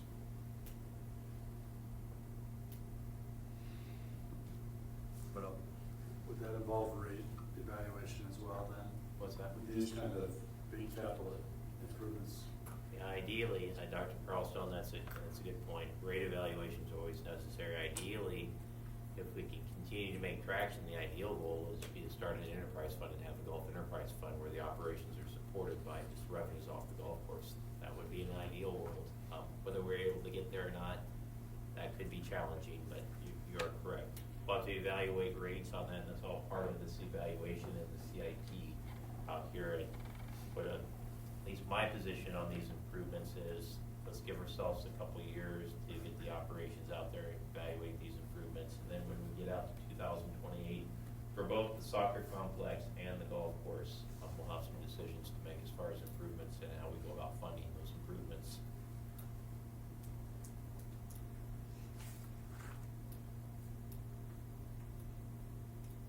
Okay, thank you, Kevin. Yeah, real quickly, sorry, the 932 on the irrigation control system, that 932, does that entail a lot of stoppage of play? Or is that all No, bad? we do not anticipate the stoppage of play. A lot of The that will. whole enchilada, the big irrigation redo, that would take a season out probably, right? It, working with the engineer on that, we would try to, at our best, not close the whole course. We would work, there would be whole closures, you know, like on a weekly basis. A lot of work would try to get done. Maybe we'd have to shorten the season a little bit, to try to get some of the main lines in. But then we would work on having crews work on one hole at a time. So would there be disruption though? Yeah, it wouldn't, you know, we'd have to plan out for events that far out to be able to, because right now, you know, we're booking not only this year, but next year and the year out. Well, the golf staff has done a great job, bringing the deficit down from 400,000 to 100,000 in the last 2 years. That's pretty impressive. The golf course, other than the bunkers, is in fabulous shape. These guys know how to grow grass. They've replaced quite a few of the fairways, and the new fairways are unbelievable. The greens are in great shape, so. They have done a really good job. Our greenskeeper won the Iowa PGA or whatever it is award for Yeah. best greenskeeper of the year for last year. Just a lot of positive. Yeah, thank Rounds you, are up Mayor. over 18,000. We went from 13,000 rounds to 18,000 rounds, so moving in the right direction at a rapid rate. Thank you, Mayor. Staff has done a wonderful job. Matt, John, and Alex did phenomenal. I was gonna say, I hit 10 as well, so I can't hit that fairway for last one. So whatever you do to make it, That is part of the fairway. Don't hold your bad golf against the golf course. There's some exciting plans on 10 if you really want to sometime talk about it. Including a landing strip. What's that? Including a landing strip. Correct. That's 11. Well, That's 11. That's right. We have plans for that too. Yeah. Go ahead, switch gears and move over to the park side, and then I'll turn it forward to Mr. Chandler. Well, the big one's the dog park. We're meeting, Alex and I are meeting with Hugh next week and talking about an agreement. I just want to make sure that you guys realize that we're sending city staff to core grounds, which is fine by me, but we're gonna make up an agreement, and they're gonna do some tasks, and sounds like we're gonna do some tasks. I think it'd be great, but I just want to make sure that you guys understand that we'll be sending city staff out there to help partner with that. The water infiltration one, Luke's still sitting here. We've been battling water in that room downstairs in the Moulingrat, so we're kind of partnering with them on a solution. People don't know this, but we maintain the parking garage in the Moulingrat. So we want to keep that, working right. But the electric room downstairs has always, as far as I know, had water in it. So we are trying to come up with a solution for that. Another one, the big one is Southside. So we have a pretty good plan for that. You heard electric department talking about burying those power lines, and then if everything keeps going, we'll put a full build on there. The plan really honestly has changed quite a bit to more of a green space instead of a big tulip area, which I'm fine with personally, because I don't think we can plant any more tulips with our staff. Come on, Chandler, you're the tulip guy. 120, 130,000 is about it for what we can do. And that's with all of us planting. All of us here have planted tulips, so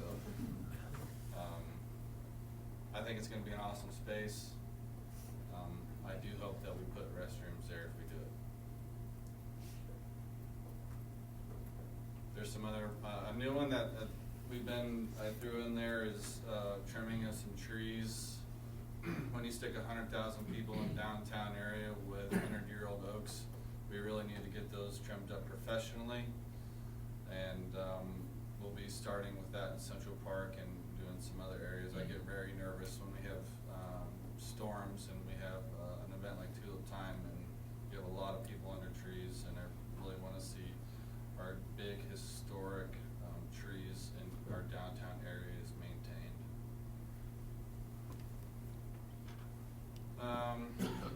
Really, they're small ones. That electric panel shed, we've had 2 duds go off in there in that building at the shop at the sports park, that's a $10,000 switch. So I wanna put a roof over it, that, to kinda help make sure that we keep moisture out of there. We've done some add-ons to that and it just still doesn't work, so we're gonna put a lean-to over it to help save that as well. And Chandler, help me out, Mandy, if we can go back up first slide. We just want to make sure that this project could move forward quickly. If you recall, we have on our work session list a discussion about a stormwater utility.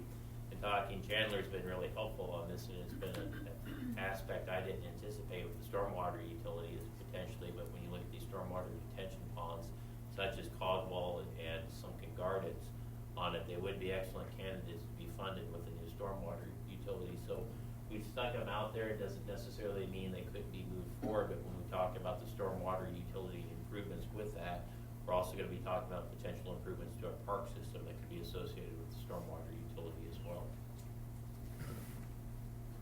Yeah, I think the Caldwell Pond has about 2 feet of water in it. It's fast. And the soccer complex, the deepest part in that pond is about, what did I tell you, 8 feet? So Sunken's not far behind, so. I have a couple of questions, and one an observation. Yes, the South Side Park restroom, isn't it? That was a focus, and I think everyone on the committee agreed with that. So, good news. Very different park, very contemporary, very inclusive.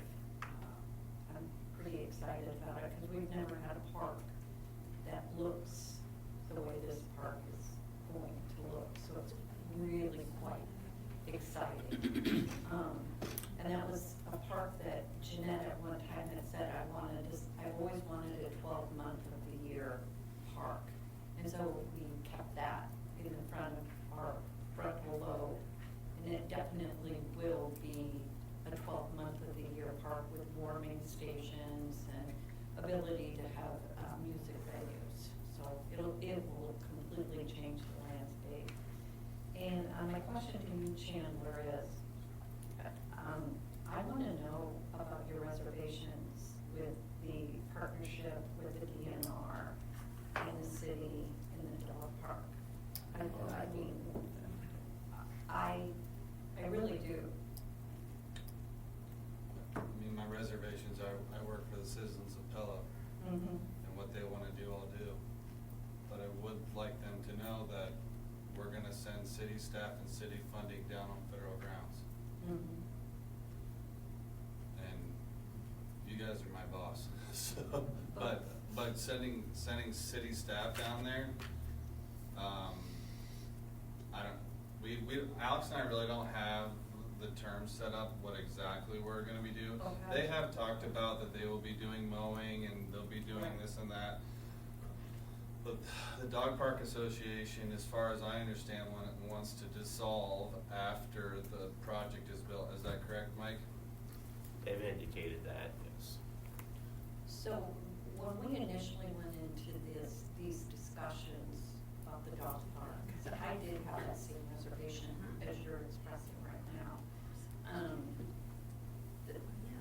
I felt that there were assurances made to us that the DNR was going to take care of the maintenance of those grounds. Yeah, I thought too, they were basically gonna take care of it. You know, Yeah. We're gonna have very little to do with it. We were the money and they were the muscle. Yeah, if I could jump in to help Chandler, and I want to say also, I owe a big thanks to this group up here. They've helped us out on projects. Oh. And really what we have done is, that was our understanding too, and what I've asked Alex and Chandler to do is to coordinate this project, because it's been outstanding. It's been an item that's been tentatively to go ahead with council. What our thoughts were is, we're gonna get in writing what the Army Corps of Engineers is willing to do with maintaining the parks, and then we're gonna evaluate it from our standpoint to see if it would require additional staffing from the City of Pella. Once we have answers to that, we're gonna come back and have a policy and planning session on the proposed dog park, including the funding source from the Pella Dog Park Association and the contract. So this is the initial step, but we do need to document what the Army Corps of Engineers is willing to do in support of this project. Right, and I don't disagree with you on that. I share your reservations because it sounds like the agreement that we all heard and agreed upon has now changed. I don't know if it has changed or not until I have the keys But with- in our hand, is what I'm saying. But with the exodus of the funding, the dog park group, it was my understanding that they were gonna have a healthy effort involved in the running and management of that. And the assumption is that they will dissolve after it's done on phase 1. Right, So and they're that's, not going to be helping after it's. but that's what I'm saying, that's where the dynamic has changed. So the revisiting of this, I think, is absolutely necessary, and I wanna thank you for pointing some cautionary posture out to us. Appreciate it. Chandler and I are actually meeting with you tomorrow, so we will have more information. Would you? Yeah, Thank sooner you. than later. So Thank we'll you. talk to him and then. I love that get in real time. Yes. That's awesome. Yes. Because it would be quite different if you guys didn't have anything to do. Correct. Yeah, and I'm still maintaining 1967 boilers at the community center. So some other people are talking about 25-year-old units, like we got 50, 60, 70-year-old units that are still pumping out heat for the community center. So I wanna, there's a lot of stuff to do, as Mr. and Ms. Brown's talking about. Yes, I agree. And if we have to add more staff to go down to the dog park or even the South Side beautification project, I have to bring that up because there is not much gas left in the tank literally for us to keep on doing more things. But that's one of the qualities I like about you, Chandler, is that you do, your honesty. There's a lot of qualities. Everybody knows I'm a straight shooter, so. So, yeah. I appreciate that. If you let us know about the dog park issue. Another item that has been mentioned, and that's the tennis courts on Orchard. Seems like we need to consider that. They're not on the list here at all, but we need to talk about that. You're talking about the ones at Kiwanis? Yeah. As far as I know, those are getting ripped out here in about a month. Well. Yeah, this is my Because- understanding, and I think, Chandler, is when is the phase 3 of Kiwanis Park? That actually construction just started. Okay. They started moving and fencing. Okay. The tennis courts are actually a staging area for phase 3. Yeah, what we were planning on doing, what the budget has, and this is the thoughts that we had, and Alex and I were talking about this today. The budget has, in the current fiscal year that we have, has $25,000 to remove the courts, and then I believe we're going to install lights down at the Caldwell Park pickleball courts, but that may or may not be a part of it. So what our plans were is right now that park and those courts are going to be used as the lay down site for the Wonderspielen project. And what we had talked internally, and this is Alex and I on this, is that after that project is done and completed, we can bring it back for policy and planning before we proceed with demolition, if you'd like. Yes, I'd like to do that. Yeah, I get that brought up to me. You would not believe how many times, and it's not just in a 2, 3, 4 block area. It's, from other parts of town. Well, let's not forget, we just gave the college $300,000 for their new, to put pickleball lines on the tennis courts. And from what my understanding is, there was a lot of play done on the indoor courts at Central College. So that partnership, every indication I've heard, is that is going very well. There's a lot of pickleball got played on the indoor courts this winter. The lines are ready to go on the outdoor courts. I'm, whatever, we'll talk about it, but There's we still a lot- took care of the pickleball problem. There's still a lot of demand for pickle. I hear people that are still standing and waiting for a long time before they can get on a court. And the old pickleball courts at Smash Park reopened. I just talked to them today. They're generating about $5,000 a month of rental revenue at those pickleball courts. Are they open now? Yeah, they are open. Okay. The- But has there been an announcement in the paper or anywhere? They instituted an app where you can play anytime from 5 a.m. to 11 p.m. You can get a code for the door, go in, play. You got to pay $5 an hour per person. So we've done a lot for the pickleballers. And there, from what I understand, the play has been a lot of play at the college. So that partnership is working the way we thought it would. And so. I didn't realize that they were gonna be able to play inside there. I thought it was all the outside stuff. But, They've been playing inside. okay. Because I've had a lot of people complain about not being able to use central facilities, like the indoor track and so on. Yeah, that's true. You can. You can, But I know the one person. pickleball agreement Okay. allowed them to use for pickleball. Because I know a lot of complaints, people are driving to Grinnell to use their facilities because they're not allowed to use centrals. We probably need an indoor rec center. Sounds like we need a rec center. I will say, if you're gonna build a pickleball court, build a pickleball court. Don't build a tennis court and a pickleball court.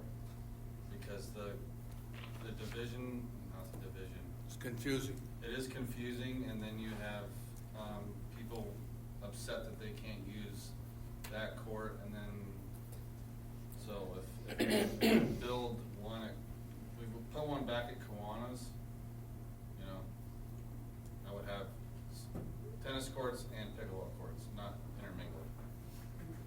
They don't even like each other. I didn't say Just that. do them all.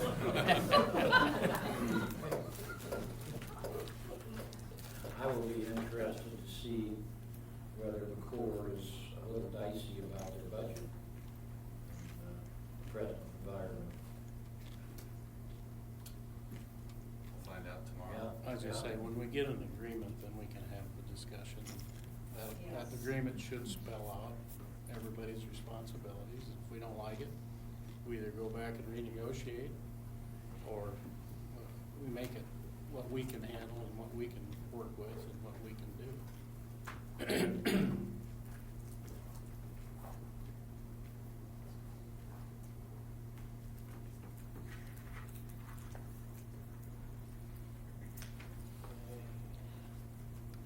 What's this one? I'm actually gonna be calling on Brenda when we talk about the community center here very shortly, but we'll go ahead and transition onto the long-term facility plan. And I have we'll try to get through this very briefly because we've seen a lot of the same information, but let's go ahead, please, Mandy. As far as the facility plan that's included in the budget, the numbers that I'm showing up here are total project costs for these projects, including funds that have been spent to date on both the items. But just to refresh everyone's memories, in the fall of 2022, we had a referendum in our community on the local option sales and services tax. And the eligible projects that we have for this is the community center renovation, a proposed new indoor recreation center, and as well as road improvements that we have. Now, when we look at that tax and what's included in the 2026 budget, proposed budget, we have a total local option tax revenue of $1,767,000. So that is the tax for the new tax. We also have the Marion County redistribution agreement, which is dedicated to the city's general fund and used for property tax relief. But when we talk about the tax that comes from the state distribution, the proposed 2026 budget has is 74% of it would be for the facility fund initially, and 26% for road improvements that's included with this budget. And the reason for the distribution is with the facility plan, we talked about also a lost local option sales and services tax bond issue of $17 million. The debt service on a $17 million bond issue is about $1.3 million, and that makes up that is the lion's share when we talk about the facility plan. The bond issue for the local option sales and services tax would be used for both the community center and the indoor recreation center. So Mandy, let's go ahead, please. Now, as far as the community center renovation project, we have a total base project, Mr. John Bloom Schemmer and Associates will be in attendance at our April 1st meeting to go over revised plans for the community center. And the big takeaway is when we talk about the base budget, that would be completely renovating the community center and installing a new elevator for the facility that would go to all the floors, including the basement area on it. As an alternate, we'd be looking at the new addition, the wing addition for the community center as well. And prior to the meeting, when we talked about this with John, one of the issues that came up, and we asked Brenda, she's a wealth of knowledge on this, is the reason for the wing addition. But specifically, Brenda, there was some concerns with the community services staff, if I'm incorrect on that, as far as monitoring people in the building. Is that correct? Yes, that is correct. Because the way it is now, our office is on the bottom floor on the north side, and you have 2 front doors, and we have no idea who comes in and out of there. And with us being right there in the main entrance, the only one to come in, we can monitor who comes in. It's safer for the kids that's there doing the art center. And if we open the gym back up, then we can monitor also the gym people going in and out.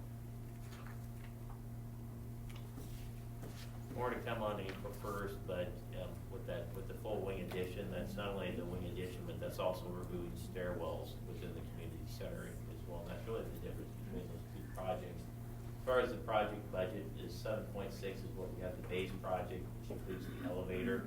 It's really about 8.3 million if you look at the wing addition that we have as well. As far as the rec center project, we're going to be talking about this on April 15th, but as far as our revised estimates, we believe the full build on that project is close to $35.8 million. More details to come up in the month of April on the rec center as well. So Mandy, let's go ahead, please. Now, it is important to note, in case this is the first time you've seen the presentation on the city's facility plans, we do have some guidelines that council will be using to make decisions on these projects. First one, and probably one of the most important ones, is that they'll have a maximum city financial contribution established for each of the projects. That would be the rec center as well as the community center. Equally important to note with both of these projects, and this is what makes Pella one of the special places in Iowa, is a significant amount of fundraising that's occurred for both of these projects. And to top it off, we've got groups that are willing to finance those pledges for the city of Pella. And what that's going to entail is contract agreements with both projects on this, and we'll get into more of those details in the month of April. But the last item that we have, and this is still a work in progress, we're still working on this, is the projects will not increase the city's operating subsidies. So more details to come on that in April 15th. On that for the rec center, we'll be talking about this. The community center will actually be bid probably early fall if council proceeds with the project. There's our timeline for that as well, but it holds true for both projects, not increasing the city's operating subsidy. And going through these budget presentations, a good way to look at it is when you look at state property tax reform, this is going to be a big issue as we proceed with this, the financial plan that we have for both projects. So Mandy, let's go ahead, please. As far as the community center, once again, it's a $7.6 million project. We've already talked about the base plan as well as the alternate bid, which would be the wing addition, and that's closer to an $8.3 million project. Mandy, let's go ahead. As far as the proposed project and contract that we have, we're proposing a contract with the Friends of the Pella Community Center. Under the plan for the base plan, the city would be committing up to $5.5 million for the project. The Friends would be responsible for $2.1 million as well.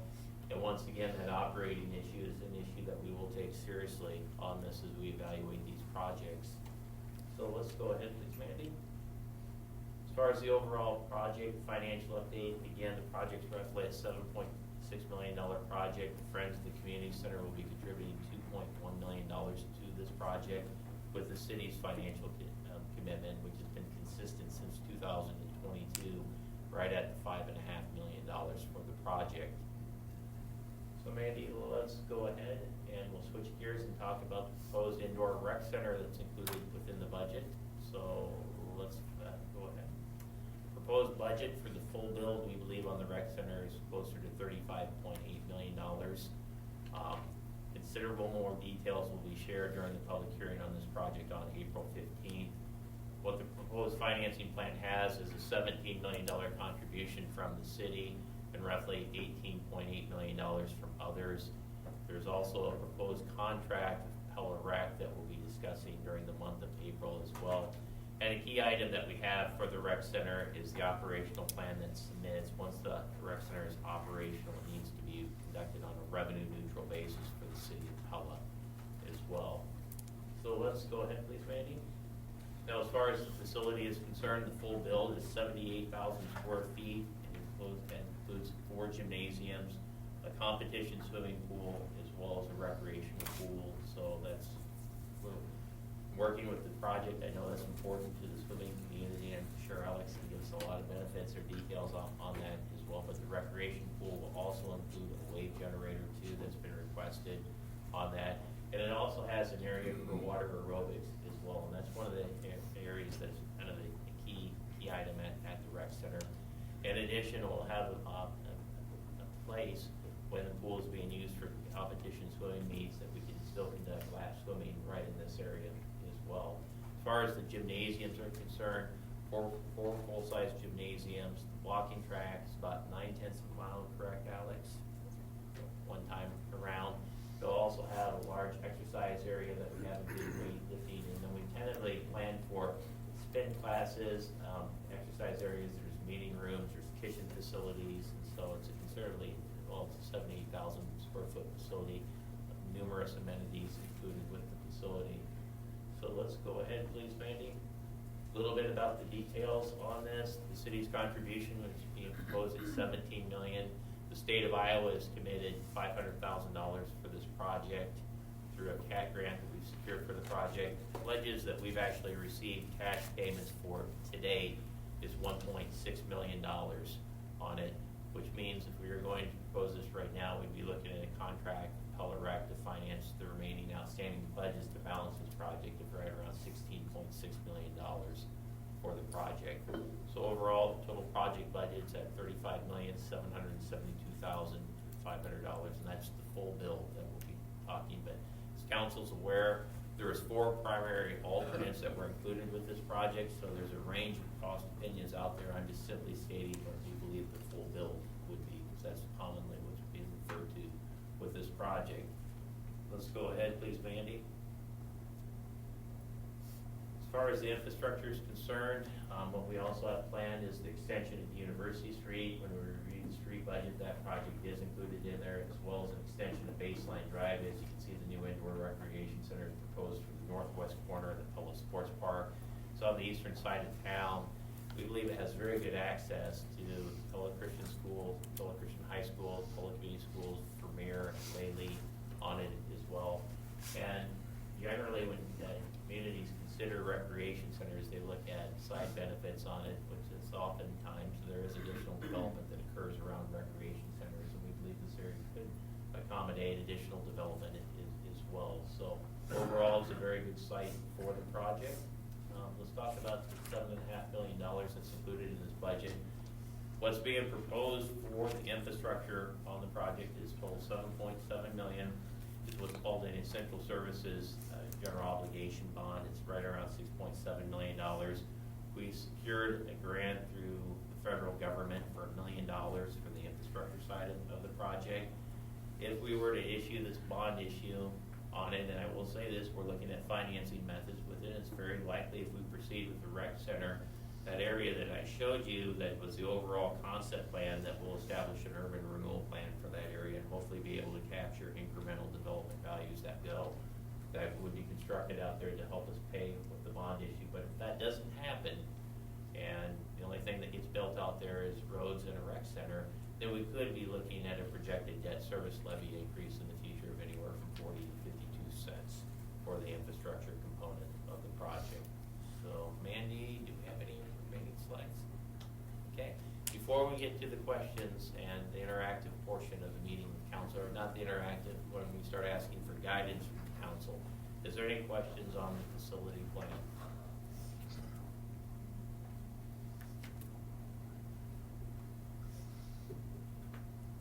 Okay. Got off easy tonight.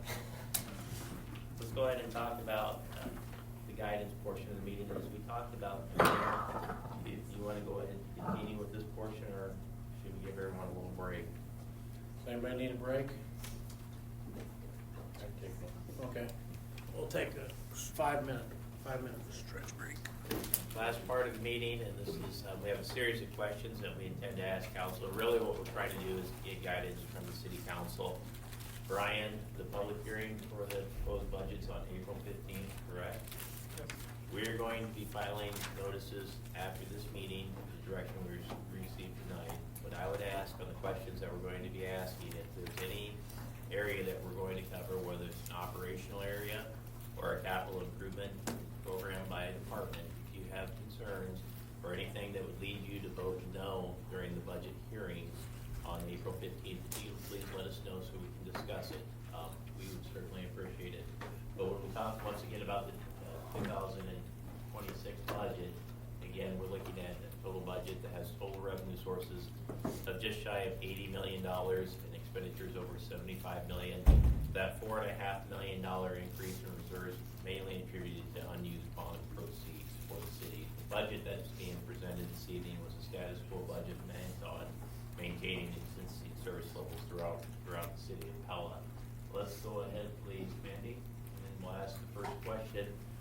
Proposed budget includes maintaining the city's existing tax rate of $10.75 per $1,000 in taxable valuations. Important to note, the city has one of the lowest tax rates in the state of Iowa. So we want to make sure council's in agreement on maintaining the proposed tax rate of $10.75. Yes. I think we had a session and discussed that. I don't think anybody had a problem with it. Yeah. Okay. All righty. The budget includes a proposed 5% increase for the water and wastewater utility, and once again, this was due to be able to maintain an adequate CIP for both of these utilities as well as adequate reserves for both utilities. Is there any concerns with the 5% increase? I think so. Okay. All right. Let's go ahead. We're proposing to maintain all other existing utility rates for the city of Pella, so that'd be our solid waste utility as well as telecommunications. Alrighty, let's go ahead please, Mandy. As far as city staff, we're proposing a total compensation increase of right around 4.5%. That's how we have it broken down, is a 1.5% for salary scale adjustments, so that's increasing the entire compensation scale, 5.5%, as well as 3% for merit increases. Alrighty, let's go ahead please, Mandy. As far as operating budgets, and again, we can cover these when we go through the individual department budgets, but let's start off with the first one, Mandy. Okay, let's go ahead with the capital improvement plans. First up is we have the fire department. Probably the big takeaway that we had with the fire department, we discussed last night, is the existing fire station has some repairs with the overhead doors that we're going to need to replace. And then the department has a need for an air compressor. We talked last night that when you look at the Pella Fire Department, we've had a successful partnership with the Lake Prairie Fire District for a number of years. They utilize over half of the space at our fire station. So what we're proposing with this budget is a rental payment from the Lake Prairie trustees for use of the Pella Fire Station of about $35,000 a year. So with that, is there any concern over the rental payment or the proposed capital improvement for the fire department? Have we talked to them about rental payment? Yes. Okay. Yeah. And I would recommend moving the air compressor up to this year. I know Randy said they're getting by, but getting by is not a good plan, I think, for emergency service equipment. It should be brought up to work really well. And that's my point. Councilmember Butler, I think that's an excellent point. When we put this proposed improvement out, 65,000, we've had initial conversations with the Lake Prairie Fire District. We haven't necessarily talked about amounts. But my thought is once we have the proposal, I wanted to get through these sections and make sure council was supportive before we contacted them with the official proposal. My thoughts are is if they're agreeable to it and we're able to come to an agreement, I think there's less concerns about moving stuff up. The issue is if there gets to be prolonged discussions on rates and back and forth and negotiations on rental rates, then that was the reason we stuck the improvement out for 65,000 on it. So So what I would say on that, when we propose, if we had a plan of action, not that I don't disagree with moving it up, but if possible, we told Lake Prairie that we'd get a proposal this spring. We'd like to write the proposal and get that process started, at least know their response if they're willing to pay a pro rata share. Do they have trucks that would need that service? Yes, absolutely. Well, we could get them to cooperate on that. They weren't interested in helping on the ambulance very much. So, we played no money, and I didn't believe that. So, anyhow, okay, well, I think we need to move on it as soon as we can. And if it's a step thing where we get them to pay some rent and can convince them to help pay for this air compressor system, then that's great. If they don't wanna pay for it, I still think we should do it. Our trucks have to move. When that bell goes off, you can't be thinking, or if it quits working, there you are. So, It looks like that's a normal priority level for the chief there. That's important to know. I think what I heard throughout these presentations is there's a lot of duct tape and decals holding trucks together, right? I think everybody's making do. Because my understanding, when they put these improvements in, they wanted to get the conversation started with the city, but I also understand if we want to move this up. What I would just recommend is before, because Lake Prairie will benefit from this as well on it, and I'd like to get a response from them, if they're willing to pay for, the cities. And I would tell you that $35,000, that's actual cost, what we look at. Well, there's no profit margin for the city of Pella. That's reimbursing stuff like property insurance that we have on the station, utilities, these CIP improvements, the compressor and the overhead doors, so. but we've shared back and forth. They come and help us and we go and help them. And I just hope that the negotiations are cautious, is the word I'd use. Not a demand issue, but a cautious, we need help, but I would be very careful with it because they have talked about taking their equipment elsewhere. So.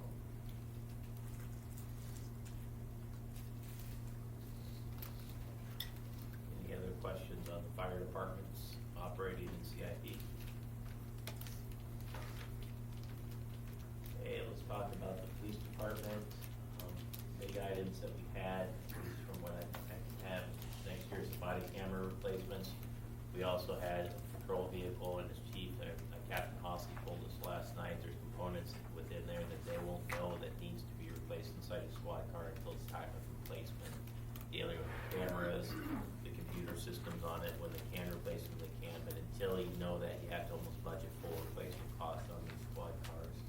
But is there any concerns with the proposed CIP camera operations by the Pella Police Department? Okay, let's go ahead and move on.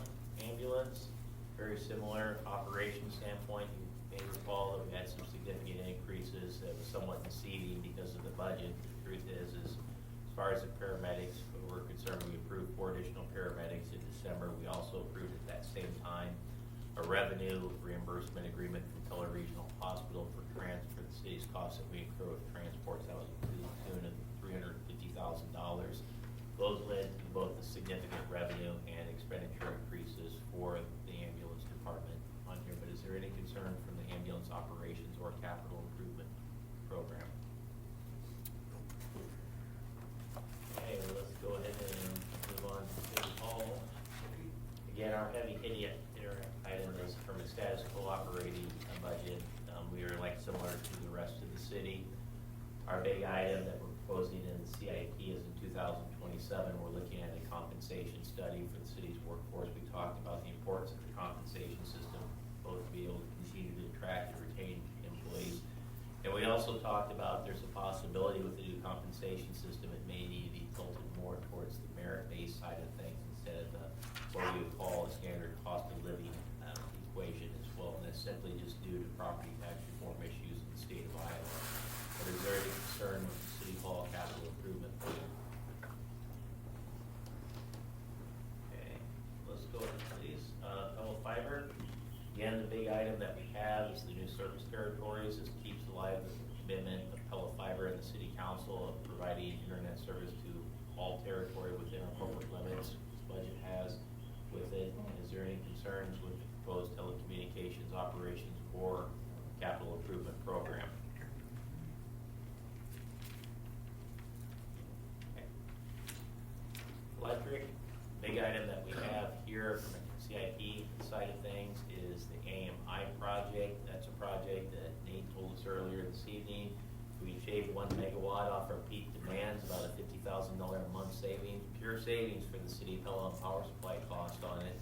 And that's really when we issued the Pella Fiber project. This is the second half of the project, which is a smart meter technology system for the City of Pella on it. But that's the big item that we have as far as the budget. We also talked about during our discussions of the general fund and the transfer from the electric utility over to the general fund of about 7%. That was based on two components, 5.8% for operations to the general fund, 1.2% for projects that the City Council has approved or is in the process of considering approving. That would cover debt service costs, added together 7.7%, roughly $1,619,000. We feel that was reasonable based off the surveys that Missouri River Energy Services, our power supplier, has performed. They surveyed 89 utilities. The average transfer to the respective general funds was at 7.6%. Is there any concerns with the proposed operating or CIP program for the electric utility? Well, I would make the comment that what we pay for electricity, and then it generates surplus funds that then get rolled over to the general fund instead of running the electric plant. Maybe we're charging too much for electricity and we can give everybody in town a rate reduction, which would be a tax decrease. And then the electric company would stand on its own. If it ever had a surplus, we could borrow from it. But to depend on it, it's like a slush fund currently. That's what I see. It's a slush fund. It generates a nice piece of money. It's got a good reserve. I would think seriously about reducing the rate to everybody, including businesses. Everybody could use a cutback or savings, and they would spend that money in town, most likely. So that's just my comment on that, okay? I'm not saying we gotta change it right now, but I think we should really start to think about taxing. It's a tax. Anything you pay, you can call it a fee for electricity. We're gonna pay it to somebody, but we're paying it to ourselves. So now it becomes more like a tax than just strictly a fee. Yeah, So- these are all very good points. Point taken. Here are the concerns. On the tax, these are complicated issues from the utility side of things. It's important to realize anytime you talk about transfers from the utility, any utility to a general fund, you need to make sure that you take care of everything with the utility on there and you have adequate fund balance, which we believe we do.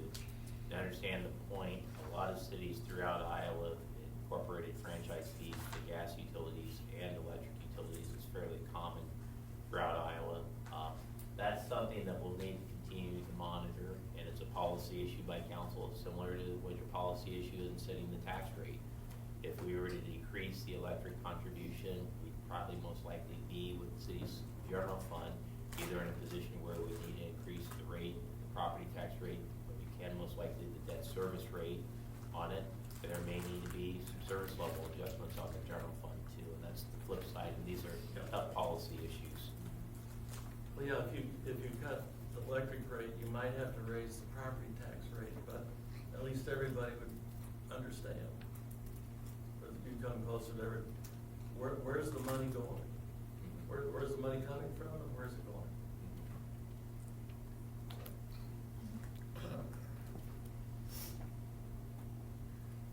Well, I'll turn you down cold turkey, but I think we need to talk about it. Yeah, I can't say, I think it's an item that needs continual evaluation and monitoring as we go to a report basis. I would also say, just in the city's general fund and looking at the utility, a couple points to keep in mind with property tax reform. If you remember the general fund financial statement, property taxes are covering about half the cost of the general fund. And the reality is with additional property tax reform, it's very likely we're gonna have additional revenue sources to support services, particularly I'd say, discretionary services is probably the best way. Important services to the city.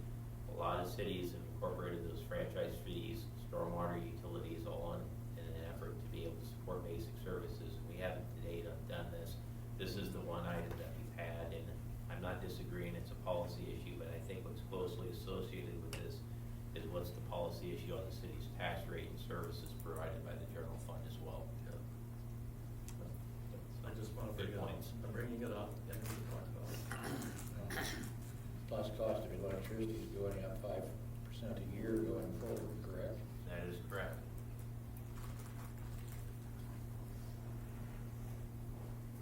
We'll continue to monitor it, and if there's changes in power supply, it may not always be a 7%, but that would be one of the first items that would be looked at if it's no longer feasible. So these are tough decisions. Well, for what it's worth, John, I live in town in Pella territory. Mike knows how excited I am about this. As the storm a week and a half ago knocked our power out for about an hour and a half, I look across the street at City of Pella service. They get to pay 9 cents or whatever it is, and I'm paying 13. With my power out, looking across the street. So, just comments. I think 9's pretty good comparison. Oh yeah, it's good value, and I appreciate that too, when the wind blows hard and my trash can will blow around and everything, and my power stays on. And how many, was it 7,000 people, or was it more than that? Maybe the number was much higher, was without power. Yeah. We had Okay. power with everything underground. But Alrighty, let's go ahead and move forward, Andy, please. Public Works, streets. Extensive list up on the board. Nanny talked about the Lincoln Street reconstruction project that we had for the utility. We also had pieces of equipment that are necessary and essential for the department. It's a high priority for this department as well. Was there any concerns with any of the street projects that were mentioned by Public Works? My only concern is that the central business district should be moved up 2 years. Because, think about it, everybody that comes to Pella sees the central business district. I mean, everybody. Now, have you been in Knoxville lately? They just redid all their downtown streets. It looks great. I've been in several towns where the streets have been much nicer than our central business district. And that is the engine that produces the lost tax. And so I think we need to make it as attractive as possible. It's not attractive today. I'm sorry. Yeah. Councilmember Butler, I can't say that I disagree. The reason that we placed it, Andy, let's find it. So It's out there in 2030. Yeah, the engineering beginning in 2029. The thoughts behind that is we were involved, we tried to do downtown streetscape improvements. They're called streetscape, it's a forward for infrastructure on it. And what we found out is when we went through it, we went through a year of talking about the street improvements, working on the design of the downtown.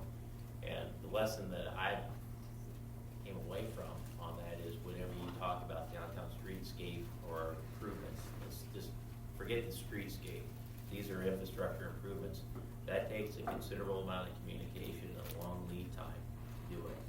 So from my standpoint, on the project, and if you look at the other projects that we have going at the city, when we get around to doing this, that's why we put it out in years 4 and 5, is to make sure that we have the communication. For instance, if we decide that we want to go through and do another downtown streetscape design, once we replace replace the infrastructure, what are the streets gonna look like? Are there still gonna be brick panels out there? What are the sizes of the curbs? Are there gonna be increased walkways on there? These are all projects that take time and they take effort and they take a lot of community input on it. So it's up to council as far as moving it forward, but I would also tell you that if we do that, it's gonna be a high priority for the city. There's extensive planning that needs to take place with it as well. Well, the 258's engineering planning, What's that? the 258,000 is engineering. Yeah, what we had thought is that they'd be designed one year and then constructed the next, so that could be most likely, it could be designed, in the fall of 2028 on it, likely bid in 2029 for construction in 2029, that encompass both 29 and 30 on that.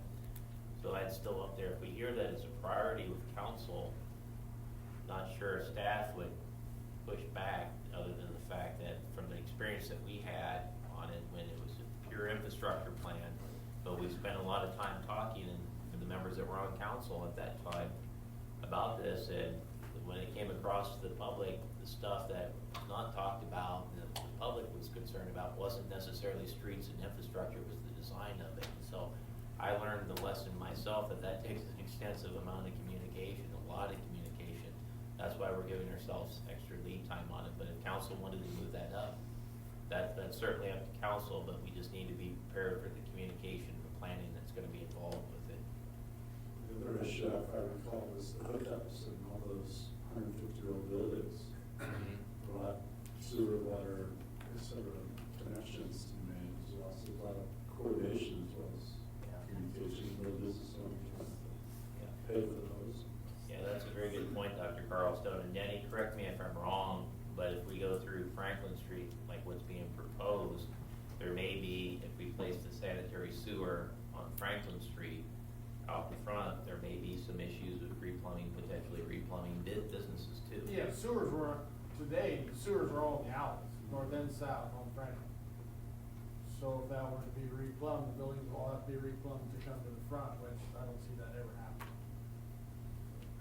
Yeah, I mean, ahead of your 2028 or the design, like Mike's saying, there's gonna need to be committees deciding, are you gonna do the middle 24 in brick and the parking, and now how wide's the sidewalks, and there's 50% of this town like the trees, and there's 50% hate the trees, and there's a couple ornery ones that have been cut and sawn on the bottom when we plant a new one. And if we get them on camera, we'll have them in jail right over here across the hall. That's right. And we have cameras out there, so try and get the word out. They've been chewing on the bottom, trying to kill them because they don't like the tree. Okay. All right, well, I appreciate the comment. I never thought it being that complicated, but I'm sure it is. Get people involved in those things. And we got the lead issue now. Yeah. Yeah, not that I disagree with it, but again, this takes a considerable amount of planning, so ultimately the decision council. Okay, let's go ahead, Mandy, and go through the rest of the projects briefly, but please let me know if you see anything that would be concerning with the streets before we go on. Okay, airport, okay, see it up there. What we have is proposed improvements that were recommended by the airport committee. We went with their recommendation. Most of these projects are eligible for FAA funding on there. The facility plan, what we call the airport layout plan, we heard it take about a year to do, and from that there could be some extensive improvements, both to the runway, items such as new parallel taxiways, some more to come on that. But is there any concern right now with the projects that we have planned? Only concern I have is that it's still laying on some FAA guys' desks. It needs to get started ASAP, but we probably don't have any control over that. What's that? Yeah, well, there were a lot of retirements, I know that. There's new people.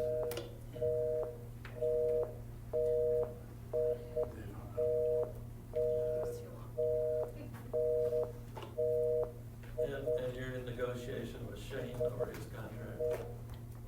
That'll have an effect on the budget. Yes. valuable resource. It'd be tough to replace. Yeah, I would agree. Classic Aviation's been a very reliable partner with the city on there. It is like with that, yes, there could be impacts to the budget, but also, I mean, that's an issue that from an airport development planning side, that will be addressed before sometime, might even be the second meeting in April, potentially the first meeting in May. So, more to come. Okay, let's go ahead and talk about water on it. And the big item that we have here is the recommendation for the facility plan. We talked about the potential need of an additional Jordan well to serve the community for the next 20 years, as well as potential addition of RO membranes, but then there might be additional filter bank improvements that are necessary.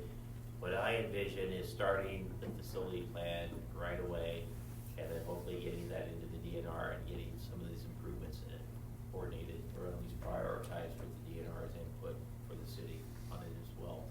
I would also like to mention, when you talk about the wells in the Jordan Aquifer, in my opinion, it's important that we do the facility plan and we get our applications in for wells. Jordan wells have been very popular in the state of Iowa on them, and we want to make sure we get our application in, particularly if we're going to have a new well, because it may be difficult to get one permitted in the future as more communities are tapping the Jordan Aquifer on it. So something to think on. But is there any concerns with the water utilities capital improvement program? I would assume that the study that you're talking, the plan that you're talking about would help identify the timing on Yes. that based on the population. Yeah, there'll be an extensive study, and that's what will determine the timing of when that's necessary to be. And as Denny mentioned, it also makes the city eligible for state revolving funds, which, Brian, I think the interest rate on that's 2.75%.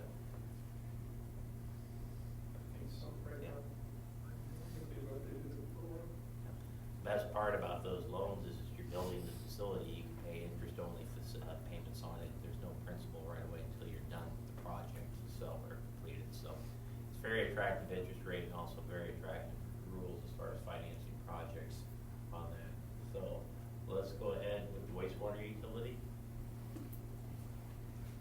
Wastewater, very similar to the water utility. We have a facility plan, and looking at this, we chose to go with water first and then follow up right away with the wastewater utility, but a very similar set of issues. The nutrient standards are being mandated by the Department of Natural Resources on this as well. When we go through there and look at the improvements that are necessary to comply with the new standards, we're also going to take a look at all other facility requirements for that utility on it. So it could be an extensive list, but technically that plan will be starting 1 year after the water plan on it. And what we also talked about was the collection system repairs that's being planned for the wastewater utility. But is there any concerns with the wastewater utility? Okay. Let's go ahead. Library. A lot of items, valuable service to the community. As far as the heavy item that we have financially, it's the roof replacement last year, or this current year, it's HVAC system facilities with it. So with that, there's not a lot of CIP items, but we have a lot of basic facility maintenance that we have for the library. But is there any concerns with the operations or the proposed CIP plan for the library? Okay, let's go ahead. Community services, aquatics. Again, at our pools, we talked about the proposed CIP plan, we talked about the slide maintenance programs, and then we also talked about the water leak that we're in the process of trying to identify down by the river as well. But is there any concerns with the outdoor pool? And I would be remiss if I stated this list does not have anything for the indoor pool because we're waiting for council to make a decision on the rec center as well. So with that, is there any concerns with the aquatics CIP? Okay, let's go ahead, please, Mandy. Athletics. What Kevin talked about was the current soccer complex. We have the irrigation system that's scheduled to be replaced this year on it, and then we have a bunch of projects that you'll notice between the soccer complex and the Pella Sports Park. They're considered a 2028 Some of them are tied right now to the facility plan. For instance, that parking lot audit, it depends. In my mind, I'd like to know council's decision on the rec center and the parking out there, and then evaluate whether there's a need for additional parking at the sports complex as well. Similarly with the irrigation system and that multi-purpose field, we're investing $700,000 now to replace the irrigation system at the current soccer complex. I'd like to evaluate that in the program mix between the soccer complex and the Pella Sports Park before considering that project. But we've listed these projects, including potential improvements at the existing soccer complex out for the years 28 and 29. And the reason for that is if these improvements require a referendum, we have some planning time to do and evaluate it as well. But is there any concerns with proposed improvements at the city's soccer complex or the Pella Sports Park?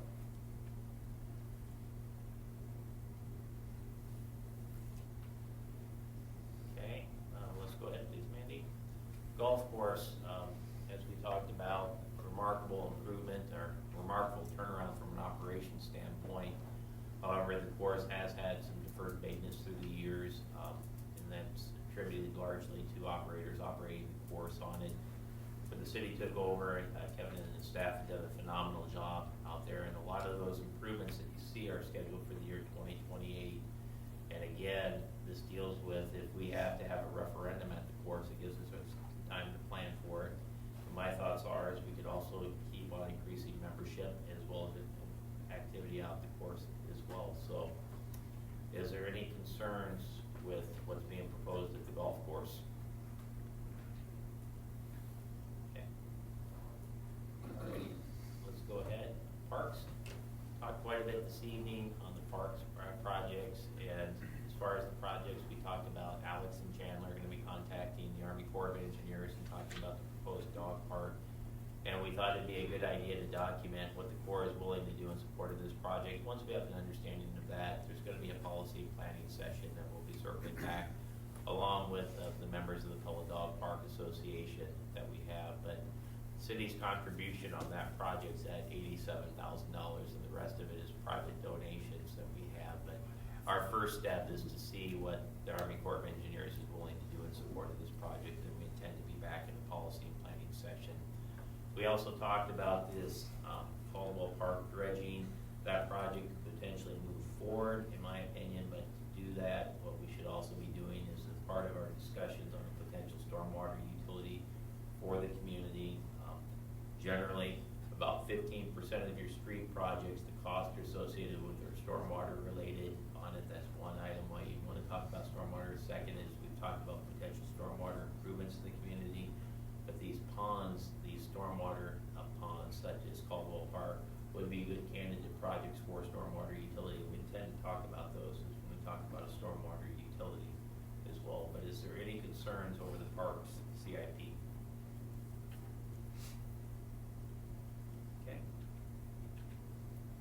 Okay, last item that we had a very brief overview of the city's facility plan that includes both the community center as well as the indoor recreation center and the infrastructure. We've included what we believe is be the financial contributions if council proceeds with those projects. The rec center, if council proceeds on April 15th with that project would tentatively be scheduled to be completed by June 30th of 2027, I believe. The community center, if council proceeds with that project would be bid in the fall of this year, and it'd take about 12 months to do the renovation on that. It's our understanding. The infrastructure component of that project is tentatively scheduled to be bid next spring. But is there any concerns with including the facility plan within the city's budget?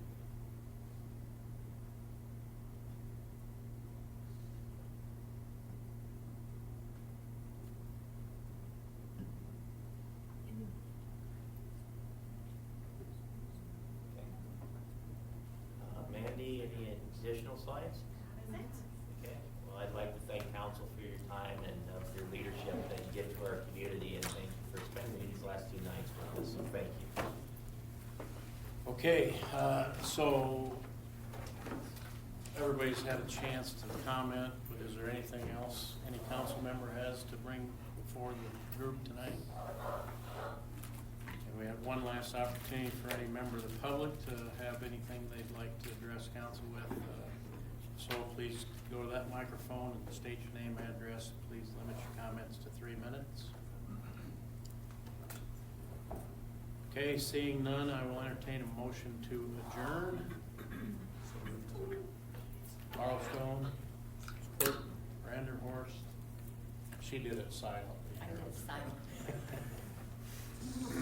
All in favor, please say yes. Opposed, no. Maine, please call the roll. Carlson? Yes. Van Strylen? Yes. DeYoung? Yes.